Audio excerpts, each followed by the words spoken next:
गुरुभ्यो नमः। हरिः ओम्।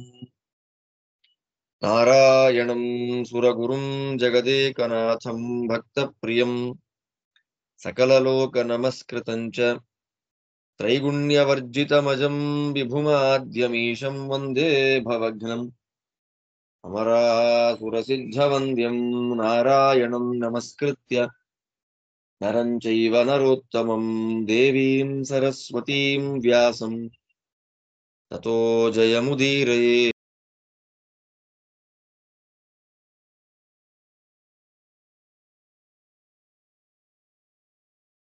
ಆಚಾರ್ಯ ಕ್ಷಮಿಸ್ಬೇಕು ಆಚಾರ್ಯ, ಗೊತ್ತಾಗದೆ ಕೈ ಟಚ್ ಆಗಿ ಮ್ಯೂಟ್ ಆಗ್ಬಿಡುತ್ತೆ ಆಚಾರ್ಯ.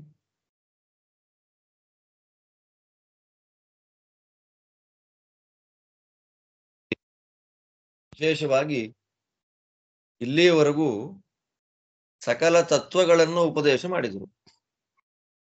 ಅಲ್ಲಿಂದ ಇನ್ನು ಮುಂದಕ್ಕೆ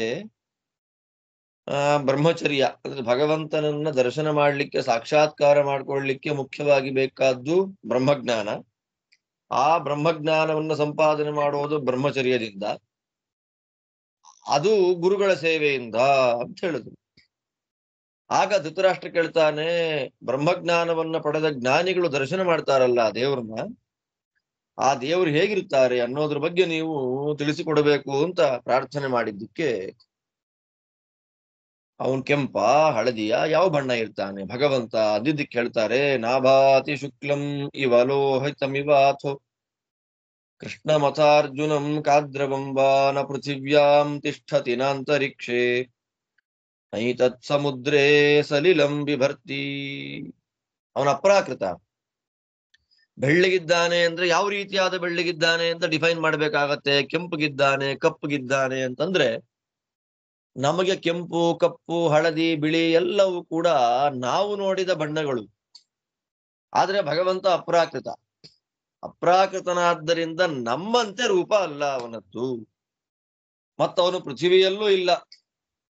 ಮತ್ತೆ ಪೃಥ್ವಿಯಲ್ಲಿಲ್ಲ ಅಂತಂದ್ರೆ ಅವನಿಗೆ ಪೃಥ್ವಿ ಆಶ್ರಯ ಅಲ್ಲ, ಅವನಿಗೆ ಅಂತರಿಕ್ಷ ಆಶ್ರಯ ಅಲ್ಲ. ಭಗವಂತ ಪೃಥ್ವಿ ಇಲ್ಲಿ ಇಲ್ಲ ಅಂತಂದ್ರೆ ಪೃಥ್ವಿಯಲ್ಲಿಲ್ಲ ದೇವರು ಅಂತ ಅರ್ಥ ಅಲ್ಲ. ಪೃಥ್ವಿಯನ್ನು, ಈಗ ನಾವು ಭೂಮಿಲಿದ್ದೇವೆ ಅಂದ್ರೆ ಅರ್ಥ ಏನು? ನಮಗೆ ಭೂಮಿ ಆಶ್ರಯವಾಗಿದೆ ಅಂತ ಅರ್ಥ.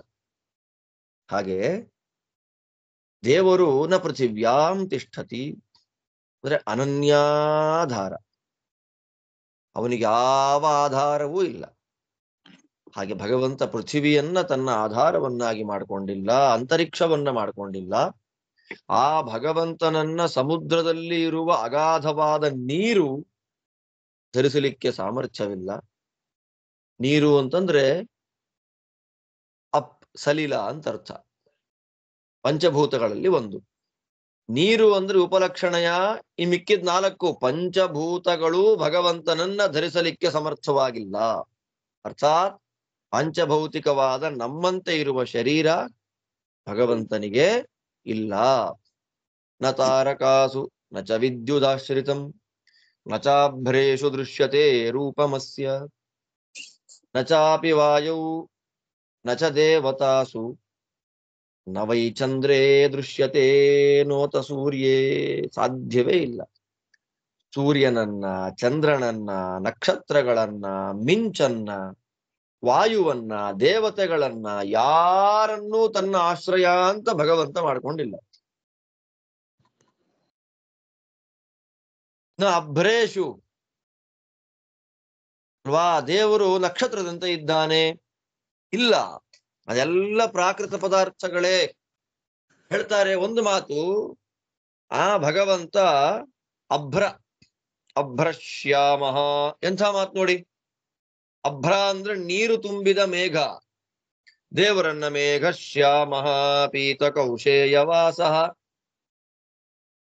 ಕೃಷ್ಣದೇವರ ಬಗ್ಗೆ ಹೇಳ್ಬೇಕಾದ್ರೆ ಮೇಘಶ್ಯಾಮ ಅಂತ ಹೇಳ್ತೀವಿ.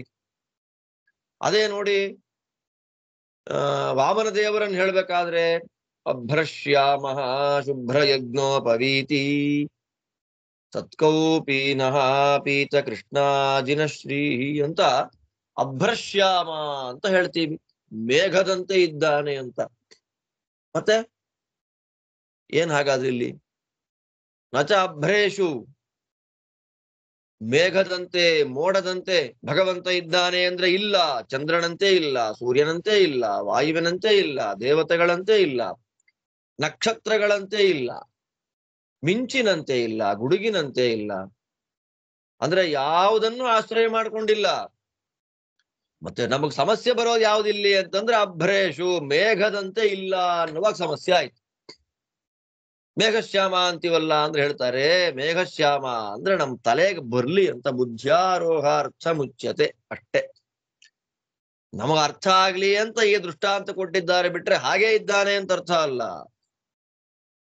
ಅದು ಭಗವಂತನ ಸ್ವರೂಪ. ನೈವರ್ಕ್ಷುತನ್ನ ಯಜುಷು ನಾಪ್ಯಥರ್ವಸು ನ ದೃಶ್ಯತೆ ವೈ ಮಿಲಿತೇಷು ಸಾಮಸು ರಥಂತರೇ ಬಾರ್ಹತೆ ವಾಪಿ ರಾಜನ್ ಮಹಾವ್ರತಸ್ಯಾತ್ಮನಿ ದೃಶ್ಯತೆ ಪಿತತ್.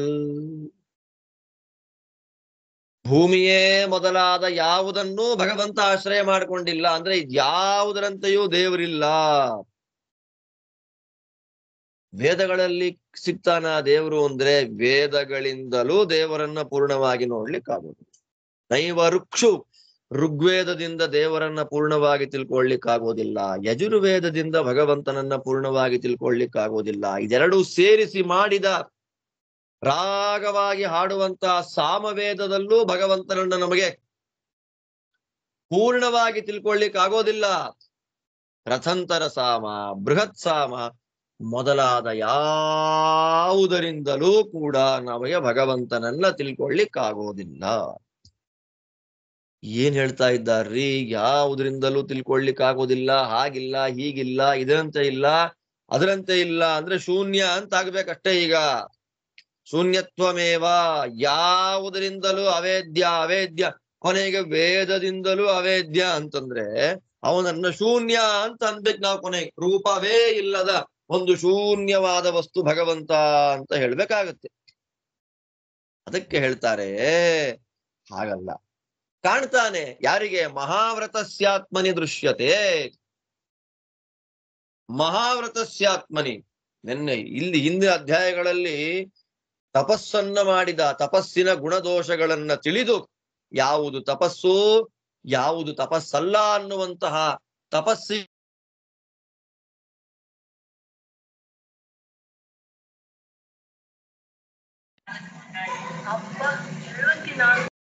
ಎರಡು ಗುಣಗಳು ಯಾವುದು, ನೃಶಂಸಗಳನ್ನು ಯಾವುದು ಬಿಡಬೇಕು, ದೋಷಗಳನ್ನು ಯಾವುದು ಬಿಡಬೇಕು, ಅದೆಲ್ಲವನ್ನ ಬಿಟ್ಟು ತಿಳಿದು ದೊಡ್ಡ ವ್ರತವನ್ನ ಮಾಡ್ತಾನಲ್ಲ, ಶಾಸ್ತ್ರ ಅಧ್ಯಯನ ಮಾಡ್ತಾನಲ್ಲ, ಅವನ ಮನಸ್ಸಿನಲ್ಲಿ ಭಗವಂತ ಕಾಣ್ತಾನೆ. ಆದ್ದರಿಂದ ಜ್ಞಾನಾದಿ 12 ಗುಣಗಳನ್ನ ಪಡೆದು ನೃಶಂಸವೇ ಮೊದಲಾದ ಎಲ್ಲ ದೋಷಗಳನ್ನ ಬಿಟ್ಟು ವೇದಾದಿ ಸಕಲ ಶಾಸ್ತ್ರಗಳ ಅಧ್ಯಯನವನ್ನ ಮಾಡಿದರೆ ಭಗವಂತನ ದರ್ಶನ. ಅದಲ್ಲದೆ ಜ್ಞಾನಾದಿ ಗುಣಗಳೂ ಇಲ್ಲ, ದೋಷಗಳನ್ನೂ ಬಿಟ್ಟಿಲ್ಲ, ವೇದಗಳನ್ನೆಲ್ಲ ಓದಿದ್ದೇವೆ ಅಂತಂದ್ರೆ ಭಗವಂತ ಕಾಣೋದಿಲ್ಲ. ಆದ್ದರಿಂದ ಅವರವರ ಯೋಗ್ಯತೆಗೆ ಅನುಗುಣವಾಗಿ ಭಗವಂತನ ದರ್ಶನ. ಋಗ್ವೇದಾದಿಗಳಲ್ಲಿ ಪೂರ್ಣವಾಗಿ ಭಗವಂತನನ್ನ ತಿಳ್ಕೊಳ್ಳಿಕ್ ಆಗೋದಿಲ್ಲ. ಅವರವರ ಯೋಗ್ಯತೆಗೆ ಅನುಗುಣವಾಗಿ ಸ್ವಾಮಿ ದರ್ಶನ ಕೊಟ್ರೆ ಅವನ ದರ್ಶನ. ಅಪಾರಣೀಯಂ 2 ಪಾಠ ಇಲ್ಲಿ. ಅವಾರಣೀಯಂ ಅಂತ ಒಂದು ಪಾಠ, ಅಪಾರಣೀಯಂ ಅಂತ ಒಂದು ಪಾಠ. ತಮಸಃ ಪರಸ್ತಾತ್ ತದಂತಕೋನ್ವೇತಿ ವಿನಾಶಕಾಲೆ ಅಣೀಯ ರೂಪಂಚ ತಥಾಪ್ಯಣೀಯ ಸಾಂ ಮಹತ್ಸ್ವರೂಪಂ ತ್ವಪಿ ಪರ್ವತೇಭ್ಯಃ. ಅಪಾರಣೀಯಂ ಅಂದ್ರೆ ದೇವರನ್ನ ದಾಟ್ಲಿಕ್ಕೆ ಯಾರಿಗೂ ಆಗೋದಿಲ್ಲ. ಯಾರಿಗೂ ಭಗವಂತನನ್ನ ದಾಟಿ ಹೋಗ್ಲಿಕ್ಕೆ ಸಾಧ್ಯವೇ ಇಲ್ಲ. ಅದು ಅಪಾರಣೀಯಂ ಅನ್ನೋದಕ್ಕೆ ಅರ್ಥ. ಮತ್ತೆ ಅವಾರಣೀಯಂ ಅಂದ್ರೆ ಭಗವಂತನನ್ನ ತಡಿಲಿಕ್ಕೆ ಯಾರಿಗೂ, ನೀನಿಲ್ಲಿ ಬರಬೇಡ, ರಿಸ್ಟ್ರಿಕ್ಟೆಡ್ ಅಂತ ಹೇಳಲಿಕ್ಕೆ ಆಗೋದಿಲ್ಲ, ವ್ಯಾಪ್ತ. ಅವನನ್ನ ದಾಟಿ ಮೀರಿ ಹೋಗ್ಲಿಕ್ಕೆ ಯಾರಿಗೂ ಸಾಧ್ಯ ಇಲ್ಲ. ಅವನ ವ್ಯಾಪ್ತತೆಯನ್ನ ತಡಿಲಿಕ್ಕೂ ಯಾರಿಗೂ ಸಾಧ್ಯ ಇಲ್ಲ. ತಮಸಃ ಪರಸ್ತಾತ್, ಆ ಭಗವಂತ ಅಜ್ಞಾನದಿಂದ ತುಂಬ ಮೇಲಿದ್ದಾನೆ. ಅಂದ್ರೆ ತಮಸಃ ತಮೋಭಿಮಾನಿನಿಯಾಗಿರತಕ್ಕಂತಹ ಪ್ರಕೃತಿ ದುರ್ಗಾದೇವಿಗಿಂತಲೂ ಉತ್ತಮನಾಗಿದ್ದಾನೆ. ಇಂತಹ ಭಗವಂತನನ್ನ ಅಂತಕಃ ವಿನಾಶಕಾಲೇ ಅನ್ವೇತಿ. ಇಂತಹ ಭಗವಂತನನ್ನ ಅಂತಕ, ದೊಡ್ಡ ಅರ್ಥ ಮಾಡ್ತಾರೆ ವಾದಿರಾಜ ಸ್ವಾಮಿಗಳು. ಅಂತಕ ಅಂದ್ರೆ ಅರ್ಥ ಏನು? ಯಮಧರ್ಮರಾಜ ಅಂತ ಅರ್ಥ. ವಾದಿರಾಜರ ವ್ಯಾಖ್ಯಾನ ನೋಡಿ. ಅಂತಕ ಅಂತಂದ್ರೆ ಪೃಥಿವಿಯೇ ಮೊದಲಾದ ಎಲ್ಲ ತತ್ವಾಭಿಮಾನಿಗಳು ಹೋದ ಮೇಲೆ, ಪೃಥಿವ್ಯಾದಿ ತತ್ವಾನಾಂ ಅವಸಾನೆ, ಸಮಸ್ತ ಪ್ರಪಂಚವೂ ನಾಶಗೊಂಡಾಗ ಉಳಿಯತಕ್ಕಂಥವನು ಒಬ್ಬನೇ. ಅವನು ಕ ಅಂದ್ರೆ ಹಿರಣ್ಯ ಗರ್ಭ ಕಃಪ್ರೋಕ್ತ ಅಂತ ಚತುರ್ಮುಖ ಬ್ರಹ್ಮದೇವರನ್ನ ಕ ಅಥವಾ ಕಹ ಅಂತ ಕರೆದಿದ್ದಾರೆ. ಪೃಥಿವಿಯೇ ಮೊದಲಾದ ಎಲ್ಲ ತತ್ವಗಳು, ತತ್ವಾಭಿಮಾನಿ ದೇವತೆಗಳು ನಾಶಗೊಂಡಾಗ ಕೊನೆಯಲ್ಲಿ ಉಳಿಯತಕ್ಕಂತಹ ಚತುರ್ಮುಖ ಬ್ರಹ್ಮದೇವರು, ಮಹತ್ತತ್ವಕ್ಕೆ ಅಭಿಮಾನಿಗಳಾದಂತಹ ಚತುರ್ಮುಖ ಬ್ರಹ್ಮದೇವರು ತಾವು ನಾಶವಾಗುವಾಗ ಯಾವ ಭಗವಂತನಲ್ಲಿ ಪ್ರವೇಶ ಮಾಡ್ತಾರೋ, ಎಂಥ ಮಾತು ನೋಡಿ. ಅದ್ಭುತವಾದ ಸಿದ್ಧಾಂತ ಇದು, ಪರಮಾದ್ಭುತವಾದ ವೇದಾಂತ. ತಮಸಃ ಪರಸ್ತಾತ್ ಅಂದ್ರು. ದುರ್ಗಾದೇವಿ, ತಮೋಭಿಮಾನಿನಿಯಾದ ದುರ್ಗಾದೇವಿಗಿಂತಲೂ ಉತ್ತಮ ರಮಾಬ್ರಹ್ಮಾದಿಗಳು ಅಂತ ಹೇಳ್ತೀವಲ್ಲ, ಹಾಗೆ ರಮ, ದುರ್ಗಾರೂಪದ ರಮಾದೇವಿಗಿಂತಲೂ ಉತ್ತಮನಿದ್ದಾನೆ. ಅವನನ್ನ ಎಲ್ಲ ಅಭಿಮಾನಿ ದೇವತೆಗಳು, ಅಭಿಮನ್ಯಮಾನವಾದ ಪದಾರ್ಥಗಳು, ತತ್ವಗಳು ನಾಶವಾದಾಗ ಕೊನೆಗೆ ಉಳಿಯತಕ್ಕಂತಹ ಚತುರ್ಮುಖ ಬ್ರಹ್ಮದೇವರು, ಮಹತ್ತತ್ವಕ್ಕೆ ಅಭಿಮಾನಿಗಳಾದವರು ಭಗವಂತನನ್ನ ಪ್ರವೇಶ ಮಾಡ್ತಾರೆ. ಅವನು ಸರ್ವೋತ್ತಮ. ಅಣೀಯ ರೂಪಂ, ಅತ್ಯಂತ ಸೂಕ್ಷ್ಮ ರೂಪ. ಮತ್ತೆ ತಥಾಪ್ಯಣೀಯಸಾಂ ಅಣೋರಣೀಯಾನ್ ಮಹತೋ ಮಹೀಯಾನ್ ಅಂತ ವೇದ ಮಂತ್ರ ನಾವು ಕೇಳಿದ್ದೇವೆ. ಅತ್ಯಂತ ಸ್ಮಾಲ್ ಮೈನ್ಯೂಟ್ ಪಾರ್ಟಿಕಲ್ ಅಂತೇನಿದೆ, ಅದಕ್ಕಿಂತಲೂ ಮೈನ್ಯೂಟ್. ಮತ್ತೆ ದೊಡ್ಡ ದೊಡ್ಡ ಮೇರು ಮಂದರಾದಿ ದೊಡ್ಡ ಪರ್ವತಗಳಿಗಿಂತಲೂ ದೊಡ್ಡ ಸ್ವರೂಪ ದೇವರು. ಅಂತಹ ದೇವರನ್ನ ಜ್ಞಾನಿಗಳು ಹೃದಯದಲ್ಲಿ ನೋಡ್ತಾರೆ. ಸಾ ಪ್ರತಿಷ್ಠಾ ತದಮೃತಂ ಲೋಕಃ ತದ್ಬ್ರಹ್ಮ ತದ್ಯಶಃ ಭೂತಾನಿ ಜಗ್ನಿರೇ ತಸ್ಮಾತ್ ಪ್ರಳಯಂ ಯಾಂತಿ ತತ್ರ ಚ. ಅವನೇ ಪ್ರತಿಷ್ಠಾ, ಎಲ್ಲ ಜಗತ್ತಿಗೂ ಅವನೇ ಆಶ್ರಯ. ಸಮಸ್ತ ಪ್ರಪಂಚವೂ ಅವನನ್ನೇ ಆಶ್ರಯ ಮಾಡಿಕೊಂಡಿದೆ. ಅವನು ಅಮೃತ, ನಾಶರಹಿತ. ಎಲ್ಲ ಲೋಕಗಳನ್ನ ಸೃಷ್ಟಿ ಮಾಡಿ ನಿಯಮನ ಮಾಡತಕ್ಕಂಥವನು ಅವನೇ. ಅತ್ಯಂತ ಯಶೋರೂಪ. ಅವನ ಯಶಸ್ಸು ಅಪಾರವಾದದ್ದು. ಇಂತಹ ಭಗವಂತನಿಂದಲೇ ಸೃಷ್ಟಿಕಾಲದಲ್ಲಿ ಎಲ್ಲವೂ ಹೊರಗೆ ಬಂತು. ಪ್ರಳಯ ಕಾಲ ಆಗುವಾಗ ಎಲ್ಲವೂ ಇವನ ಒಳಗೇ ಹೋಗಿ ಸೇರ್ಕೊಳ್ಳುತ್ತೆ. ಇಂತಹ ಭಗವಂತನನ್ನ ಜ್ಞಾನಿಗಳು ಹೃದಯದಲ್ಲಿ ದರ್ಶನ ಮಾಡ್ತಾರೆ. ಅನಾಮಯಂ ತನ್ಮಹದುದ್ಯತಂ ಯಶೋ ವಾಚೋ ವಿಕಾರಾತ್ ಕವಯೋ ವದಂತಿ ಅಸ್ಮಿನ್ ಜಗತ್ ಸರ್ವಮಿದಂ ಪ್ರತಿಷ್ಠಿತಂ ಏತದ್ವಿದುರಮೃತಾಸ್ತೆ ಭವಂತಿ. ಅನಾಮಯಂ. ಆಮಯ ಅಂದ್ರೆ ರೋಗ, ರೋಗ ಅಂದ್ರೆ ದೋಷ. ಆ ರೋಗಾದಿ ಯಾವ ದೋಷಗಳೂ ನಮ್ಮ ಸ್ವಾಮಿಗಿಲ್ಲ. ಆದ್ದರಿಂದ ನಿರ್ದುಷ್ಟ ಸ್ವರೂಪ ಅನಾಮಯ. ಉದ್ಯುಕ್ತ. ಉದ್ಯುಕ್ತ ಅಂದ್ರೇನು? ಯಾವಾಗಲೂ ಎಂತೂಸಿಯಾಸ್ಟಿಕ್. ಆಯಾಸ, ಸುಸ್ತಿಲ್ಲ. ಸೃಷ್ಟಿಯಾದಿ ಅಷ್ಟಕಗಳನ್ನ, ಜಗತ್ ಸೃಷ್ಟಿಯೇ ಮೊದಲಾದ ಎಲ್ಲ ವ್ಯಾಪಾರವನ್ನ ಮಾಡೋದ್ರಲ್ಲಿ ಫಸ್ಟ್ ನಿಂತಿರ್ತಾನೆ ಮುಂದೆ. ಯಶೋರೂಪ. ಎಲ್ಲ ಜಗತ್ತು ಇವನನ್ನ ಆಶ್ರಯ ಮಾಡಿಕೊಂಡಿದೆ. ಇಂತಹ ಭಗವಂತನನ್ನ ತಿಳಿದರೆ ಮೋಕ್ಷ ಆಗತ್ತೆ. ಅಲ್ಲಿ ತಿಳಿಯಕ್ಕಾಗಲ್ಲ ಅಂತಂದ್ರು ಇಲ್ಲಿ ತನಕ. ಈಗ ಇಂತಹ ಭಗವಂತನ್ ತಿಳ್ಕೊಂಡ್ರೆ ಮೋಕ್ಷ ಆಗತ್ತೆ ಅಂತ ಹೇಳ್ತಾ ಇದ್ದಾರೆ. ತಿಳಿಯೋದು ಹೆಂಗೆ ಅಂತಂದ್ರೆ ಪೂರ್ಣವಾಗಿ ತಿಳಿಯಕ್ಕಾಗೋದಿಲ್ಲಪ್ಪ. ಮತ್ತೆ ವಾಚೋ ವಿಕಾರ, ಮಾತಿನ ವಿಕಾರಗಳು. ಮಾತಿನ ವಿಕಾರ ಅಂದ್ರೆ ಶಾಸ್ತ್ರ. ತಚ್ಛಾಸ್ತ್ರಗಳಿಂದ ಭಗವಂತನನ್ನ ತಿಳಿಯಬೇಕು. ಅನುಮಾನ ಮಾಡಿಯೂ ತಿಳ್ಕೊಳ್ಲಿಕ್ಕಾಗೋದಿಲ್ಲ. ಪ್ರತ್ಯಕ್ಷದಿಂದಲೂ ಭಗವಂತನ ದರ್ಶನ ಮಾಡ್ಲಿಕ್ಕಾಗೋದಿಲ್ಲ. ಮತ್ತೆ ನಮಗೆ ದೇವರ ದರ್ಶನ ಹೆಂಗೆ, ಯಾವ ರೀತಿಯಲ್ಲಿ ಅಂತಂದ್ರೆ ವಾಚೋ ವಿಕಾರ, ಮಾತಿನ ಅಕ್ಷರಗಳ ವಿಕಾರ ರೂಪವಾದ ಶಬ್ದಗಳಿಂದ ವಾಕ್ಯ, ಆ ವಾಕ್ಯಾತ್ಮಕವಾಗಿರತಕ್ಕ ಅಶೇಷ ಶಾಸ್ತ್ರಗಳು, ಆ ಎಲ್ಲ ಶಾಸ್ತ್ರಗಳನ್ನ ಅಧ್ಯಯನ ಮಾಡಿ ಆ ಮೂಲಕ ಗುರುವನುಗ್ರಹದಿಂದ ಭಗವಂತನನ್ನ ತಿಳಿಬಹುದು ಅಂತ ಜ್ಞಾನಿಗಳು ಹೇಳ್ತಾ ಇದ್ದಾರೆ. ತದೇತದನ್ನ ಸಂಸ್ಥಿತಂ ಭಾತಿ ಸರ್ವಂ ತದಾತ್ಮವಿತ್ ಪಶ್ಯತಿ ಜ್ಞಾನ ಯೋಗಾತಿ ತಸ್ಮಿನ್ ಜಗತ್ ಸರ್ವಮಿದಂ ಪ್ರತಿಷ್ಠಿತಂ ಯಯೇತದ್ವಿದುರಮೃತಾಸ್ತೆ ಭವಂತಿ. ತದೇತದನ್ನ ಸಂಸ್ಥಿತಂ ಭಾತಿ ಸರ್ವಂ. ಅನ್ನ ಹಗಲು, ಹಗಲಿನಲ್ಲಿ ಇದ್ದು ಎಲ್ಲ ಬೆಳಕನ್ನ ಕೊಡ್ತಾನೆ.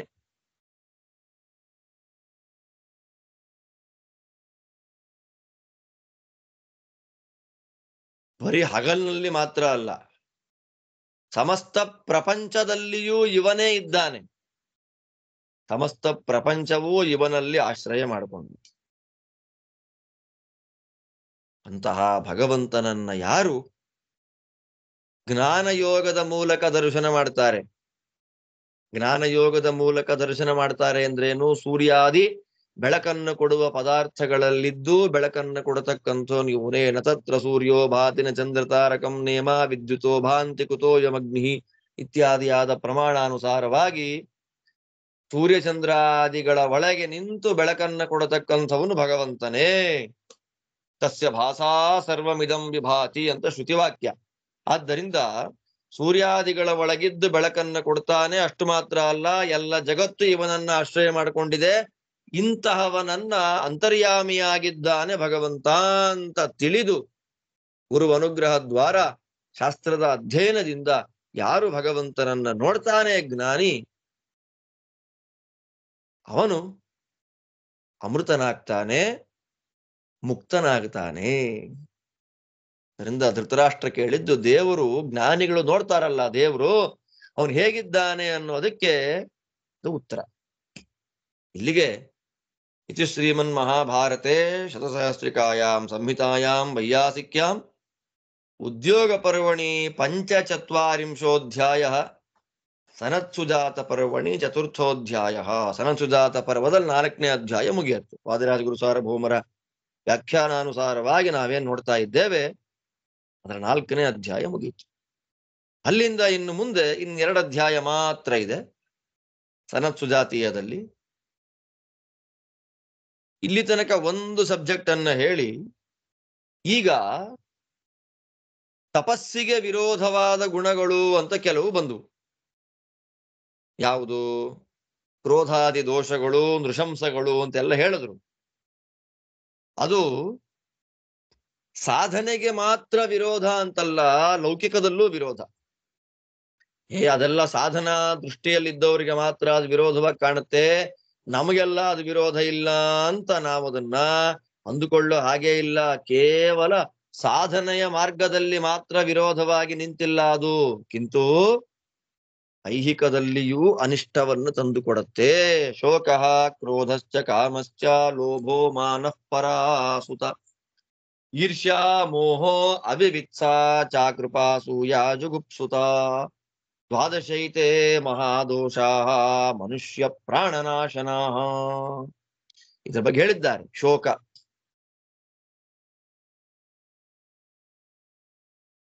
ವಿಷಯ ಪದಾರ್ಥಗಳನ್ನು ಅಪೇಕ್ಷೆ ಪಟ್ವಿ, ಅದು ಬರ್ಲಿಲ್ಲ, ನಾವು ಆಸೆ ಪಟ್ಟಿದ್ ಸಿಗಲಿಲ್ಲ ಅಂದಾಗ ಬರೋದು ದುಃಖ. ಆ ದುಃಖವನ್ನೇ ಶೋಕ ಅಂತ ಕರೀತಾರೆ. ಕ್ರೋಧ ಅಂದ್ರೆ ಗೊತ್ತು. ಡಂಭ ಅಂದ್ರೆ ನಮ್ಮಲ್ಲಿ ಇಲ್ಲದೆ ಇರತಕ್ಕಂಥದ್ದನ್ನ ನಾವು ಅಂತವ್ರಿಂತವ್ರು ಅಂತ ನಾವು ಅನ್ಕೊಳ್ಳೋದು. ಕಾಮ ಅಂದ್ರೆ ವಿಷಯ ಪದಾರ್ಥಗಳ ಇಚ್ಛೆ. ಲೋಭ ಅಂದ್ರೆ ವಿಷಯ ಪದಾರ್ಥಗಳ ಮೇಲಿನ ಸ್ನೇಹ. ಪರಾಸುತ ಅನ್ನುವುದು ಒಂದು ದೋಷ ಹೇಳ್ತಾರೆ. ಪರಾಸುತ ಅಂತಂದ್ರೆ 2 ರೀತಿಯಾದ ಅರ್ಥ. ಬೇರೆಯವರ ಹತ್ತಿರ ಇರುವ ಸಂಪತ್ತನ್ನ ಅಪೇಕ್ಷೆ ಪಡೋದು ಅಂತ ಒಂದರ್ಥ. ಇನ್ನೊಂದರ್ಥ ಪರಾಸುತ ಅಂದ್ರೆ ನಿದ್ರ. ಪರ ಅಂದ್ರೆ ಪ್ರಾಜ್ಞನಾಮಕನಾದ ಭಗವಂತ. ಆ ಪ್ರಾಜ್ಞನಾಮಕನಾದ ಭಗವಂತನಲ್ಲಿ ಎಲ್ಲ ಇಂದ್ರಿಯಗಳನ್ನ ಇಟ್ಟು ಬಿಡೋದು, ಅದು ಪರಾಸುತ, ನಿದ್ರೆ. 24 ಗಂಟೆ ಮಲಗಿರೋದು. ಈರ್ಷ್ಯಾ ಅಂದ್ರೆ ಗೊತ್ತಿದೆ, ಬೇರೆಯವರ ಅಭ್ಯುದಯವನ್ನ ನೋಡಿ ಹೊಟ್ಟೆ ಉರ್ಕೊಂಡು ಸಾಯೋದು. ವಿವಿತ್ಸ ಅಂತಂದ್ರೆ ಬೇರೆಯವರ ದೋಷವನ್ನ ಹುಡುಕ್ತಾ ಇರುವಂತದ್ದು. ಅವಿವಿತ್ಸ ಅಂತ ಒಂದು ಪಾಠ. ಅವಿವಿತ್ಸ ಅಂದ್ರೆ ಧರ್ಮ, ಅಧರ್ಮ, ಶಾಸ್ತ್ರ ಇದ್ಯಾವುದನ್ನು ಕೇಳಲಿಕ್ಕೆ ಇಂಟ್ರೆಸ್ಟ್ ಇಲ್ಲದೆ ಇರತಕ್ಕಂಥದ್ದು. ವಿಷಯ ಪದಾರ್ಥಗಳಲ್ಲಿ ಆಸೆ ವಿವಿತ್ಸ, ಶಾಸ್ತ್ರದ ವಿಷಯದಲ್ಲಿ ಅವಿವಿತ್ಸ. ಅದೇ ಅಸೂಯ ಅಂದ್ರೆ ಗೊತ್ತು, ಬೇರೆಯವರ ಗುಣಗಳನ್ನ ನೋಡಿ ದ್ವೇಷ ಮಾಡುವುದು. ಜುಗುಪ್ಸುತ. ಜುಗುಪ್ಸುತ ಅಂದ್ರೆ ಏನು? ಬೇರೆಯವರನ್ನ ನಿಂದೆ ಮಾಡೋದು, ದೋಷ ಹೇಳೋದು. ಈ 12ರಲ್ಲಿ ಒಂದು ಗುಣ ನಮ್ಮಲ್ಲಿತ್ತು ಅಂದ್ರೆ ಮುಗೀತು. ಆದ್ದರಿಂದ ಈ 12 ಮಹಾದೋಷಗಳು ಮನುಷ್ಯರ ಜೀವನವನ್ನ, ಪ್ರಾಣಗಳನ್ನ ನಾಶ ಮಾಡುವಂತಹ ಮಹಾದೋಷಗಳು. ಏಕೈಕಮೇತೆ ರಾಜೇಂದ್ರ ಮನುಷ್ಯಾನ್ ಪರ್ಯುಪಾಸತೆ ಯೈರಾವಿಷ್ಟ ನರಃ ಪಾಪಂ ಮೂಢಸಂಜ್ಞೋ ವ್ಯವಸ್ಯತಿ. ಆದ್ದರಿಂದ ಇದರಲ್ಲಿ ಒಂದೊಂದು ಮನುಷ್ಯನನ್ನ ಸೇರ್ಕೊಂಡ್ಬಿಟ್ರೆ ಅವನು ಮೂಢನಾಗಿ ಪಾಪಗಳನ್ನ ಮಾಡಿಬಿಡ್ತಾನೆ. ಆದ್ದರಿಂದ ಇವೆಲ್ಲವೂ ಒಬ್ಬನಲ್ಲೇ ಇದ್ದು ಬಿಟ್ರೆ, ಈಗ ನಾವು ಹೇಳಿದ 12 ದೋಷಗಳಲ್ಲಿ ಒಂದು ದೋಷ ನಮ್ಮೊಳಗೆ ಏನಾದ್ರೂ ಸೇರ್ಕೊಂಡ್ಬಿಡ್ತು ಅಂತಂದ್ರೆ ಹಾಳಾಗ್ಲಿಕ್ಕೆ ಬೇರೆ ಯಾರೂ ಬೇಡ. ಹಾಗಿರ್ಬೇಕಾದ್ರೆ ಇದೆಲ್ಲವೂ ನಮ್ಮೊಳಗೆ ಸೇರಿಬಿಡ್ತು ಅಂತಂದ್ರೆ ಅವನು ಮೂಢನಾಗಿ ಎಲ್ಲ ಪಾಪಗಳನ್ನ ಮಾಡ್ತಾನೆ. ಪಾಪಗಳನ್ನ ಮಾಡ್ಲಿಕ್ಕೆ ಈ 12 ಪ್ರಧಾನವಾದ ಕಾರಣಗಳು. ಆದ್ದರಿಂದ ಕ್ರೋಧಾದಿಗಳು ಮನುಷ್ಯನನ್ನ ಸಾಧನೆಯಿಂದ ಮಾತ್ರ ಅಲ್ಲದೆ ಐಹಿಕದಿಂದಲೂ ಅವನನ್ನ ದೂರ ಮಾಡಿಬಿಡತ್ತೆ. ಅಲ್ಲಿಂದ ಇನ್ನು ಮುಂದಕ್ಕೆ ನೃಶಂಸಗಳು ಅಂತ ಹೇಳಿದ್ರಲ್ಲ, ನಾನು ಹೇಳಿದ್ನಲ್ಲ ಅಲ್ಲಿ, ಆ ನೃಶಂಸಗಳ ಬಗ್ಗೆನೂ ಮಾತಾಡ್ತಾರೆ. ಅದೆಲ್ಲ ಹೇಳಿದೆ ಅರ್ಥ, ಅದೇ ಶ್ಲೋಕಗಳು ಹೇಳ್ತಾರೆ. ಅದನ್ನ ನಾವಿಲ್ಲಿ ಪ್ರತ್ಯೇಕವಾಗಿ ಹೇಳುವಷ್ಟಿಲ್ಲ. 6ನೇ ಶ್ಲೋಕದಲ್ಲಿ ಮಾತ್ರ 12 ಗುಣಗಳಿರ್ಬೇಕು ನಮ್ಮಲ್ಲಿ, ಜ್ಞಾನಾದಿ ಗುಣಗಳು ಅಂತ ಹೇಳಿದ್ರಲ್ಲ, ಅದರಲ್ಲಿ ಒಂದು ಅಲ್ಲಿ ಶಮಃ ಅಂತ ಒಂದು ಲಕ್ಷಣವನ್ನು ಅಲ್ಲಿ ಹೇಳಿದ್ರು. ಇಲ್ಲಿ ಹೇಳ್ಬೇಕಾದ್ರೆ ಕ್ಷಮ ಅಂತ ಕೊಡ್ತಾರೆ. ಅಲ್ಲಿ ಶಮ ಅಂದ್ರು, ಇಲ್ಲಿ ಕ್ಷಮ ಅಂದ್ರು. ಮತ್ ಯಾವ್ದು ಇಟ್ಕೋಬೇಕು ನಾವು ಅಂತಂದ್ರೆ ವಾದಿರಾಜ ಸ್ವಾಮಿಗಳು ವ್ಯಾಖ್ಯಾನ ಮಾಡ್ತಾರೆ, ಕ್ಷಮ ಅಂದ್ರೆ ಶಮ ಅಂತಲೇ ಅರ್ಥ, ಬೇರೆ ವ್ಯತ್ಯಾಸ ಮಾಡಬೇಕಾದ್ದಿಲ್ಲ. ಇನ್ ಮಿಕ್ಕಿದ್ದೆಲ್ಲ ಅಲ್ಲಿ ಆ ಅಧ್ಯಾಯಗಳಲ್ಲಿ ಬಂದ ಹಾಗೆ ಅದನ್ನು ಪ್ರತ್ಯೇಕವಾಗಿ ದಮ ಅಷ್ಟಾದಶ ದೋಷ ಅಂತೆಲ್ಲ ಏನ್ ಹೇಳಿದ್ರು ಅದೆಲ್ಲ ಅದೇ ರೀತಿಯಾಗಿ ಶ್ಲೋಕಗಳು, ಅದೇ ರೀತಿಯಾದ ವ್ಯಾಖ್ಯಾನಗಳು. ಆದ್ದರಿಂದ ಅದೆಲ್ಲವನ್ನ ನಾವೇನ್ ಮಾಡಬೇಕು? ಬಿಡಬೇಕು. ಜ್ಞಾನಾದಿ 12 ಗುಣಗಳನ್ನ ಇಟ್ಕೊಳ್ಬೇಕು. ಕ್ರೋಧಾದಿ 12 ದೋಷಗಳನ್ನ ಬಿಟ್ಟು ನೃಶಂಸಾದಿ 13 ದುರ್ಗುಣಗಳನ್ನೆಲ್ಲ ಬಿಟ್ರೆ ಸಾಧನೆ. ಅದೆಲ್ಲ ಇದ್ದು ಬಿಡ್ತು ಅಂದ್ರೆ ನಮಗೆ ಮದ ಅನ್ನೋದು ಬರುತ್ತೆ. ದೋಷಾದಿಗಳಿದ್ರೆ ಮದ ಯಾರಲ್ಲಿದೆ? ದುರಹಂಕಾರ ಯಾರಲ್ಲಿದೆ? ಯಾರಲ್ಲಿ ವಿನಯ ಅನ್ನೋದಿಲ್ಲ, ಅದೆಲ್ಲ ಇಲ್ಲಿ ಏನಾಯ್ತು? ಆ ದೋಷಗಳವನಲ್ಲಿದೆ ಅನ್ನೋದು ನೋಡ್ಲಿಕ್ಕೆ ಗೊತ್ತಾಯ್ತು. ಅಲ್ಲಿಂದ ಮುಂದೆ ಸೌಹೃದ, ಮಿತ್ರಭಾವ, ಆ ಫ್ರೆಂಡ್ಶಿಪ್. ಸಾಧನೆಯಲ್ಲಿ ನಮ್ಮ ಜೊತೆಗೆ ಬರಬೇಕು ಅಂತ ಅಪೇಕ್ಷೆ ಪಡತಕ್ಕಂಥ ಒಂದು ಮನಸ್ಸಿನ ಭಾವನೆ. ಕಾಂಪಿಟೇಷನ್ ಇಲ್ಲ. 6 ಗುಣಗಳಿಂದ ಅದನ್ನ ತಿಳ್ಕೊಳ್ಬೇಕಂತ. ಸೌಹೃದೇ ವೈ ಷಡ್ಗುಣ ವೇದಿತವ್ಯ. 6 ಗುಣ, 6 ಲಕ್ಷಣಗಳಿದ್ದಲ್ಲಿ ಅವರು ನಮ್ಮನ್ನ ತುಂಬಾ ಇಷ್ಟಪಡ್ತಾರೆ ಅಂತ ತಿಳ್ಕೊಳ್ಬೇಕು. ಏನು? ಪ್ರಿಯೇ ಹೃಷ್ಯಂತಿ. ನಮಗೇನಾದ್ರೂ ಒಳ್ಳೇದಾಗ್ಬಿಟ್ರೆ ಅವರಿಗೆ ಸಂತೋಷ. ಅಪ್ರಿಯೇ ಚ ವ್ಯಥಂತೆ. ನಮಗೇನಾದ್ರೂ ಕೆಟ್ಟದಾಗ್ಬಿಟ್ರೆ ಅವ್ರು ದುಃಖ ಪಡ್ತಾರೆ. ಅಯ್ಯೋ ಹೀಗಾಗ್ಬಿಡ್ತಲ್ಲ ಅವ್ರಿಗೆ ಅಂತ ಅವ್ರು ದುಃಖ ಪಡ್ತಾರೆ. ಚೆನ್ನಾಗಿದೆ. ಸ್ಯಾದಾತ್ಮನಃ ಸುಹಿತಂ ಯಾಚಿತೋ ಯೋ ದದಾತ್ಯಯಾಚ್ಯಂ ಅಪಿದೇಯಂ ಖಲು ಸ್ಯಾತ್. ನಮ್ಮ ಹತ್ರ ಒಂದು ಪದಾರ್ಥ ಇದೆ, ಯಾರು ಬೇಡ್ಕೊಂಡ್ರು ಆ ಪದಾರ್ಥಗಳನ್ನ ನಾವು ಕೊಡಲ್ಲ ಅವರಿಗೆ, ಯಾರು ಬೇಡಿದ್ರು ನಾವು ಕೊಡಲ್ಲ. ಆದ್ರೆ ಅವರಿಗೆ ಕೇಳದೇ ಇದ್ರು ಕೊಡಬೇಕು ಅಂತ ಅನ್ಸತ್ತೆ. ಅದು ಮಿತ್ರಭಾವ.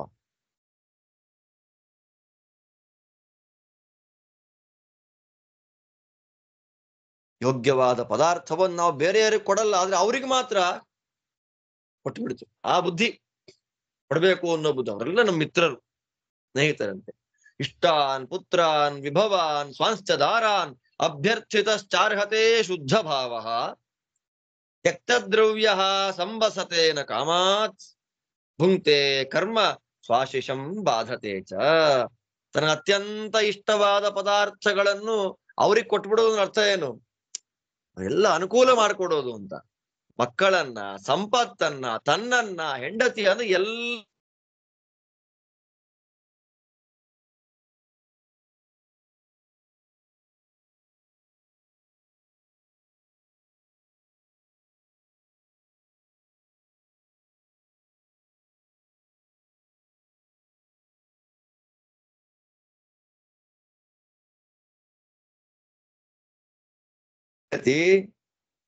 ಮಕ್ಕಳು, ಸಂಪತ್ತು, ವೈಭವ ಇದೆಲ್ಲವನ್ನೂ ಕೂಡ ಸ್ನೇಹಿತನ ಪರವಾಗಿ ಮಾಡೋದು. ಅಂದ್ರೆ ಇವನೊಬ್ಬನು ಮಾತ್ರ ಫ್ರೆಂಡ್ಶಿಪ್ ಮಾಡೋದು, ಹೆಂಡತಿ ಮಕ್ಕಳಿಗೆಲ್ಲ ಅವನ್ ಬಂದ್ರೆ ಬೇಜಾರಾಗ್ಬಿಟ್ರೆ ಏನ್ ಮಾಡೋದು?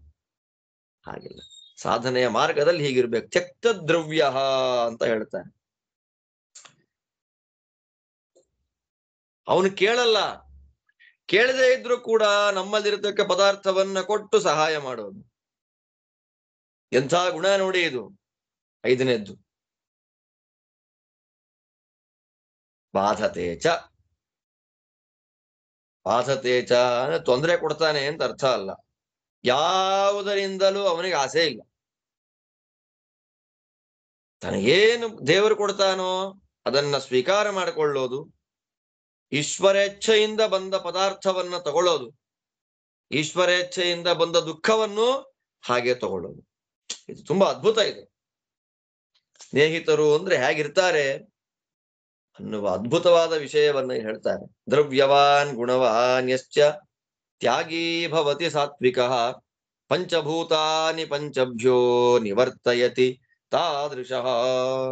ಆದ್ದರಿಂದ ಇಂಥ ಮಹಾನ್ ಭಾವ ಯಾರು ತ್ಯಾಗ ಮಾಡ್ತಾನೆ ಅಂತ ಹೇಳ್ತಾರೆ. ತ್ಯಕ್ತ ದ್ರವ್ಯ ಅಂತಂದ್ರು. ತ್ಯಕ್ತ ದ್ರವ್ಯ ಅಂದ್ರೆ ಯಾರು? ಸಾತ್ವಿಕ ಅವನು. ಯಾರಿಗೆ ತ್ಯಾಗ ಮಾಡುವಂತ ಬುದ್ಧಿ ಬರುತ್ತೆ? ಯಾರಲ್ಲಿ ದ್ರವ್ಯ ಇದೆ. ದ್ರವ್ಯ ಅಂದ್ರೆ ಪದಾರ್ಥಗಳು. ಪದಾರ್ಥ ಇದ್ದವರೆಲ್ಲ ತ್ಯಾಗ ಮಾಡಲ್ಲ. ಯಾರಲ್ಲಿ ಗುಣ ಇದೆ. ಎಂಥ ಮಾತು ನೋಡಿ. ದ್ರವ್ಯವಾನ್ ಗುಣವಾನ್. ಸಂಪತ್ತೂ ಇದೆ, ದಾನ ಮಾಡ್ಬೇಕೆನ್ನುವ ಗುಣವೂ ಇದೆ, ಕುಡಿಯಕ್ ಕೊಟ್ಬಿಡೋದು, ಮಾಂಸಾದಿಗಳನ್ನು ತಿನ್ಲಿಕ್ಕೆ ಕೊಡೋದು, ದೇವಸ್ಥಾನ ಒಡಿಲಿಕ್ಕೆ ಕೊಡೋದಲ್ಲ. ಸಾತ್ವಿಕ ಸಜ್ಜನ ಸ್ವಭಾವ ಇದೆ. ಸಂಪತ್ತಿದೆ, ಕೊಡ್ಬೇಕನ್ನೋ ಬುದ್ಧಿ ಇದೆ, ಸಾತ್ವಿಕತನದಿಂದ ಅದನ್ನ ಖರ್ಚು ಮಾಡುವಂತಹ ಜ್ಞಾನ ಇದೆ. ಈ 3 ಇದ್ದು ಬಿಟ್ರೆ ಪಂಚಭೂತಾನಿ ಪಂಚಭ್ಯ. ಪಂಚಭೂತಗಳು ಅಂದ್ರೆ ಪಂಚೇಂದ್ರಿಯಗಳು. ಇಂದ್ರಿಯಗಳೆಲ್ಲ ಭೂತಗಳಿಂದ ಬಂದದ್ದಾದ್ದರಿಂದ ಪಂಚೇಂದ್ರಿಯಗಳು. ಆ ಪಂಚೇಂದ್ರಿಯಗಳು ಯಾವ ವಿಷಯ ಪದಾರ್ಥಗಳ ಹತ್ತಿರಕ್ಕೆ ನಮ್ಮನ್ನು ಎಳ್ಕೊಂಡು ಹೋಗ್ತಾ ಇರುತ್ತೆ, ಆ ಎಲ್ಲ ವಿಷಯ ಪದಾರ್ಥಗಳಿಂದ ಈ ಮಹಾನುಭಾವ ಸಾತ್ವಿಕ ಏನಾಗ್ತಾನೆ? ಹೊರಗೆ ಬಂದ್ಬಿಡ್ತಾನೆ. ಆದ್ದರಿಂದ ದೇವರು ನಮಗೆ ಸಂಪತ್ತನ್ನ ಕೊಟ್ಟಿರೋದು ಯಾಕೆ ಅಂದ್ರೆ ತಲೆ ಮೇಲೆ ಕಟ್ಕೊಂಡು ಹೋಗ್ಲಿಕ್ಕಲ್ಲ, ಸತ್ಪಾತ್ರರಿಗೆ ಕೊಡ್ಲಿಕ್ಕೆ ಅಷ್ಟೇ. ಎಂಥ ಮಾತು ನೋಡಿ. ಏತತ್ ಸಮೃದ್ಧಂ ಅಪ್ಯುದ್ಧಂ ತಪೋ ಭವತಿ ಕೇವಲಂ ಸತ್ವಾತ್ ಪ್ರಚ್ಯವಮಾನಾನಾಂ ಸಂಕಲ್ಪೇನ ಸಮಾಹಿತಂ ತಥೋ ಯಜ್ಞಾಃ ಪ್ರವರ್ಧಂತೆ ಸತ್ಯಸ್ಯೈವಾವಧಾರಣಾತ್. ಈ ಪ್ರಕಾರವಾಗಿ ಸಾತ್ವಿಕ ಗುಣಗಳನ್ನೆಲ್ಲ ನಮ್ಮಲ್ಲಿ ಅಳವಡಿಸಿಕೊಂಡು ತಪಸ್ಸನ್ನ ಮಾಡಿದ್ರೆ, ಕೇವಲ ತಪಸ್ಸನ್ನ ಮಾಡಿದ್ರೆ, ಸಾಮಾನ್ಯ ತಪಸ್ಸಿಗಿಂತಲೂ ಕೂಡ ಇದು ಅತ್ಯಂತ ಉತ್ತಮವಾದ ಶ್ರೇಷ್ಠವಾದಂತಹ ತಪಸ್ಸಾಗತ್ತೆ. ಯಾವಾಗ ಇದು ಮಾಡಿದ್ದೆಲ್ಲ ಭಗವಂತನ ಪ್ರೀತಿಗಾಗಿ, ಸರ್ವೋತ್ತಮನಾದ ಭಗವಂತನ ದರ್ಶನವನ್ನ ಮಾಡ್ಲಿಕ್ಕಾಗಿ. ಮೋಕ್ಷಕ್ಕಾಗಿ ಅಂತ ಮಾಡಿದ್ರೆ ಎಲ್ಲವೂ ನಡೆಯುತ್ತೆ. ಶ್ರೇಷ್ಠವಾದಂತಹ ತಪಸ್ಸು ಅಂತ ಆಗತ್ತೆ.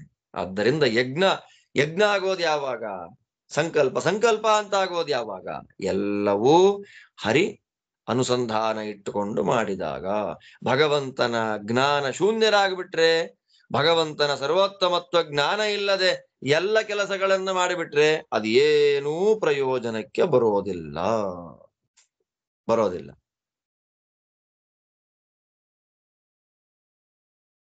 ಅದರಿಂದ ಸಾತ್ವಿಕರಾದವರು ಎಲ್ಲ ಕೆಲಸಗಳನ್ನ ಭಗವತ್ ಸಂಕಲ್ಪ, ವಿಷ್ಣು ಪ್ರೇರಣೆಯ ವಿಷ್ಣು ಪ್ರೀತ್ಯರ್ಥಂ ಎನ್ನುವ ಸಂಕಲ್ಪದಿಂದ ಮಾಡ್ತಾರೆ. ಆದ್ರೆ ಅಯೋಗ್ಯರು ಏನ್ ಮಾಡ್ತಾರೆ? ಹೇಳಿದ್ದೇನೆ ಅದನ್ನ. ಮನಸಾನ್ಯಸ್ಯ ಭವತಿ ವಾಚಾನ್ಯಸ್ಯ ಚ ಕರ್ಮಣ. ಮನಸ್ಸಿನಿಂದ ಒಂದು, ಮಾತಿಂದ ಒಂದು, ಕರ್ಮದಿಂದ ಒಂದು. ಈ ಶ್ಲೋಕಗಳೆಲ್ಲ ಬಂದಾಗಿದೆ ಆಗ್ಲೇ. ಆದ್ದರಿಂದ ಅವ್ರು ಏನ್ 3 ಕಾಸಿಗೆ ಪ್ರಯೋಜನ ಇಲ್ಲ. ಈ ದೃಷ್ಟಿಯಲ್ಲಿ ಸಾತ್ವಿಕರು, ದುಷ್ಟರು ಅವರ ವಿಭಾಗವನ್ನ ಇಲ್ಲಿ ಎಷ್ಟು ಚೆನ್ನಾಗಿ ಹೇಳ್ತಾರೆ ನೋಡಿ, ನಿರೂಪಣೆ ಮಾಡ್ತಾ ಇದ್ದಾರೆ. ಮುಂದೆ ಹೇಳ್ತಾರೆ, ಸಂಕಲ್ಪ ಸಿದ್ಧಂ ಪುರುಷಮಸಂಕಲ್ಪೋಧಿತಿಷ್ಠತಿ ಬ್ರಾಹ್ಮಣಸ್ಯ ವಿಶೇಷೇಣ ಕಿಂಚಾನ್ಯದಪಿ ಮೇ ಶೃಣು. ಇನ್ನು ಹೇಳ್ತೀನಿ ಕೇಳಪ್ಪ.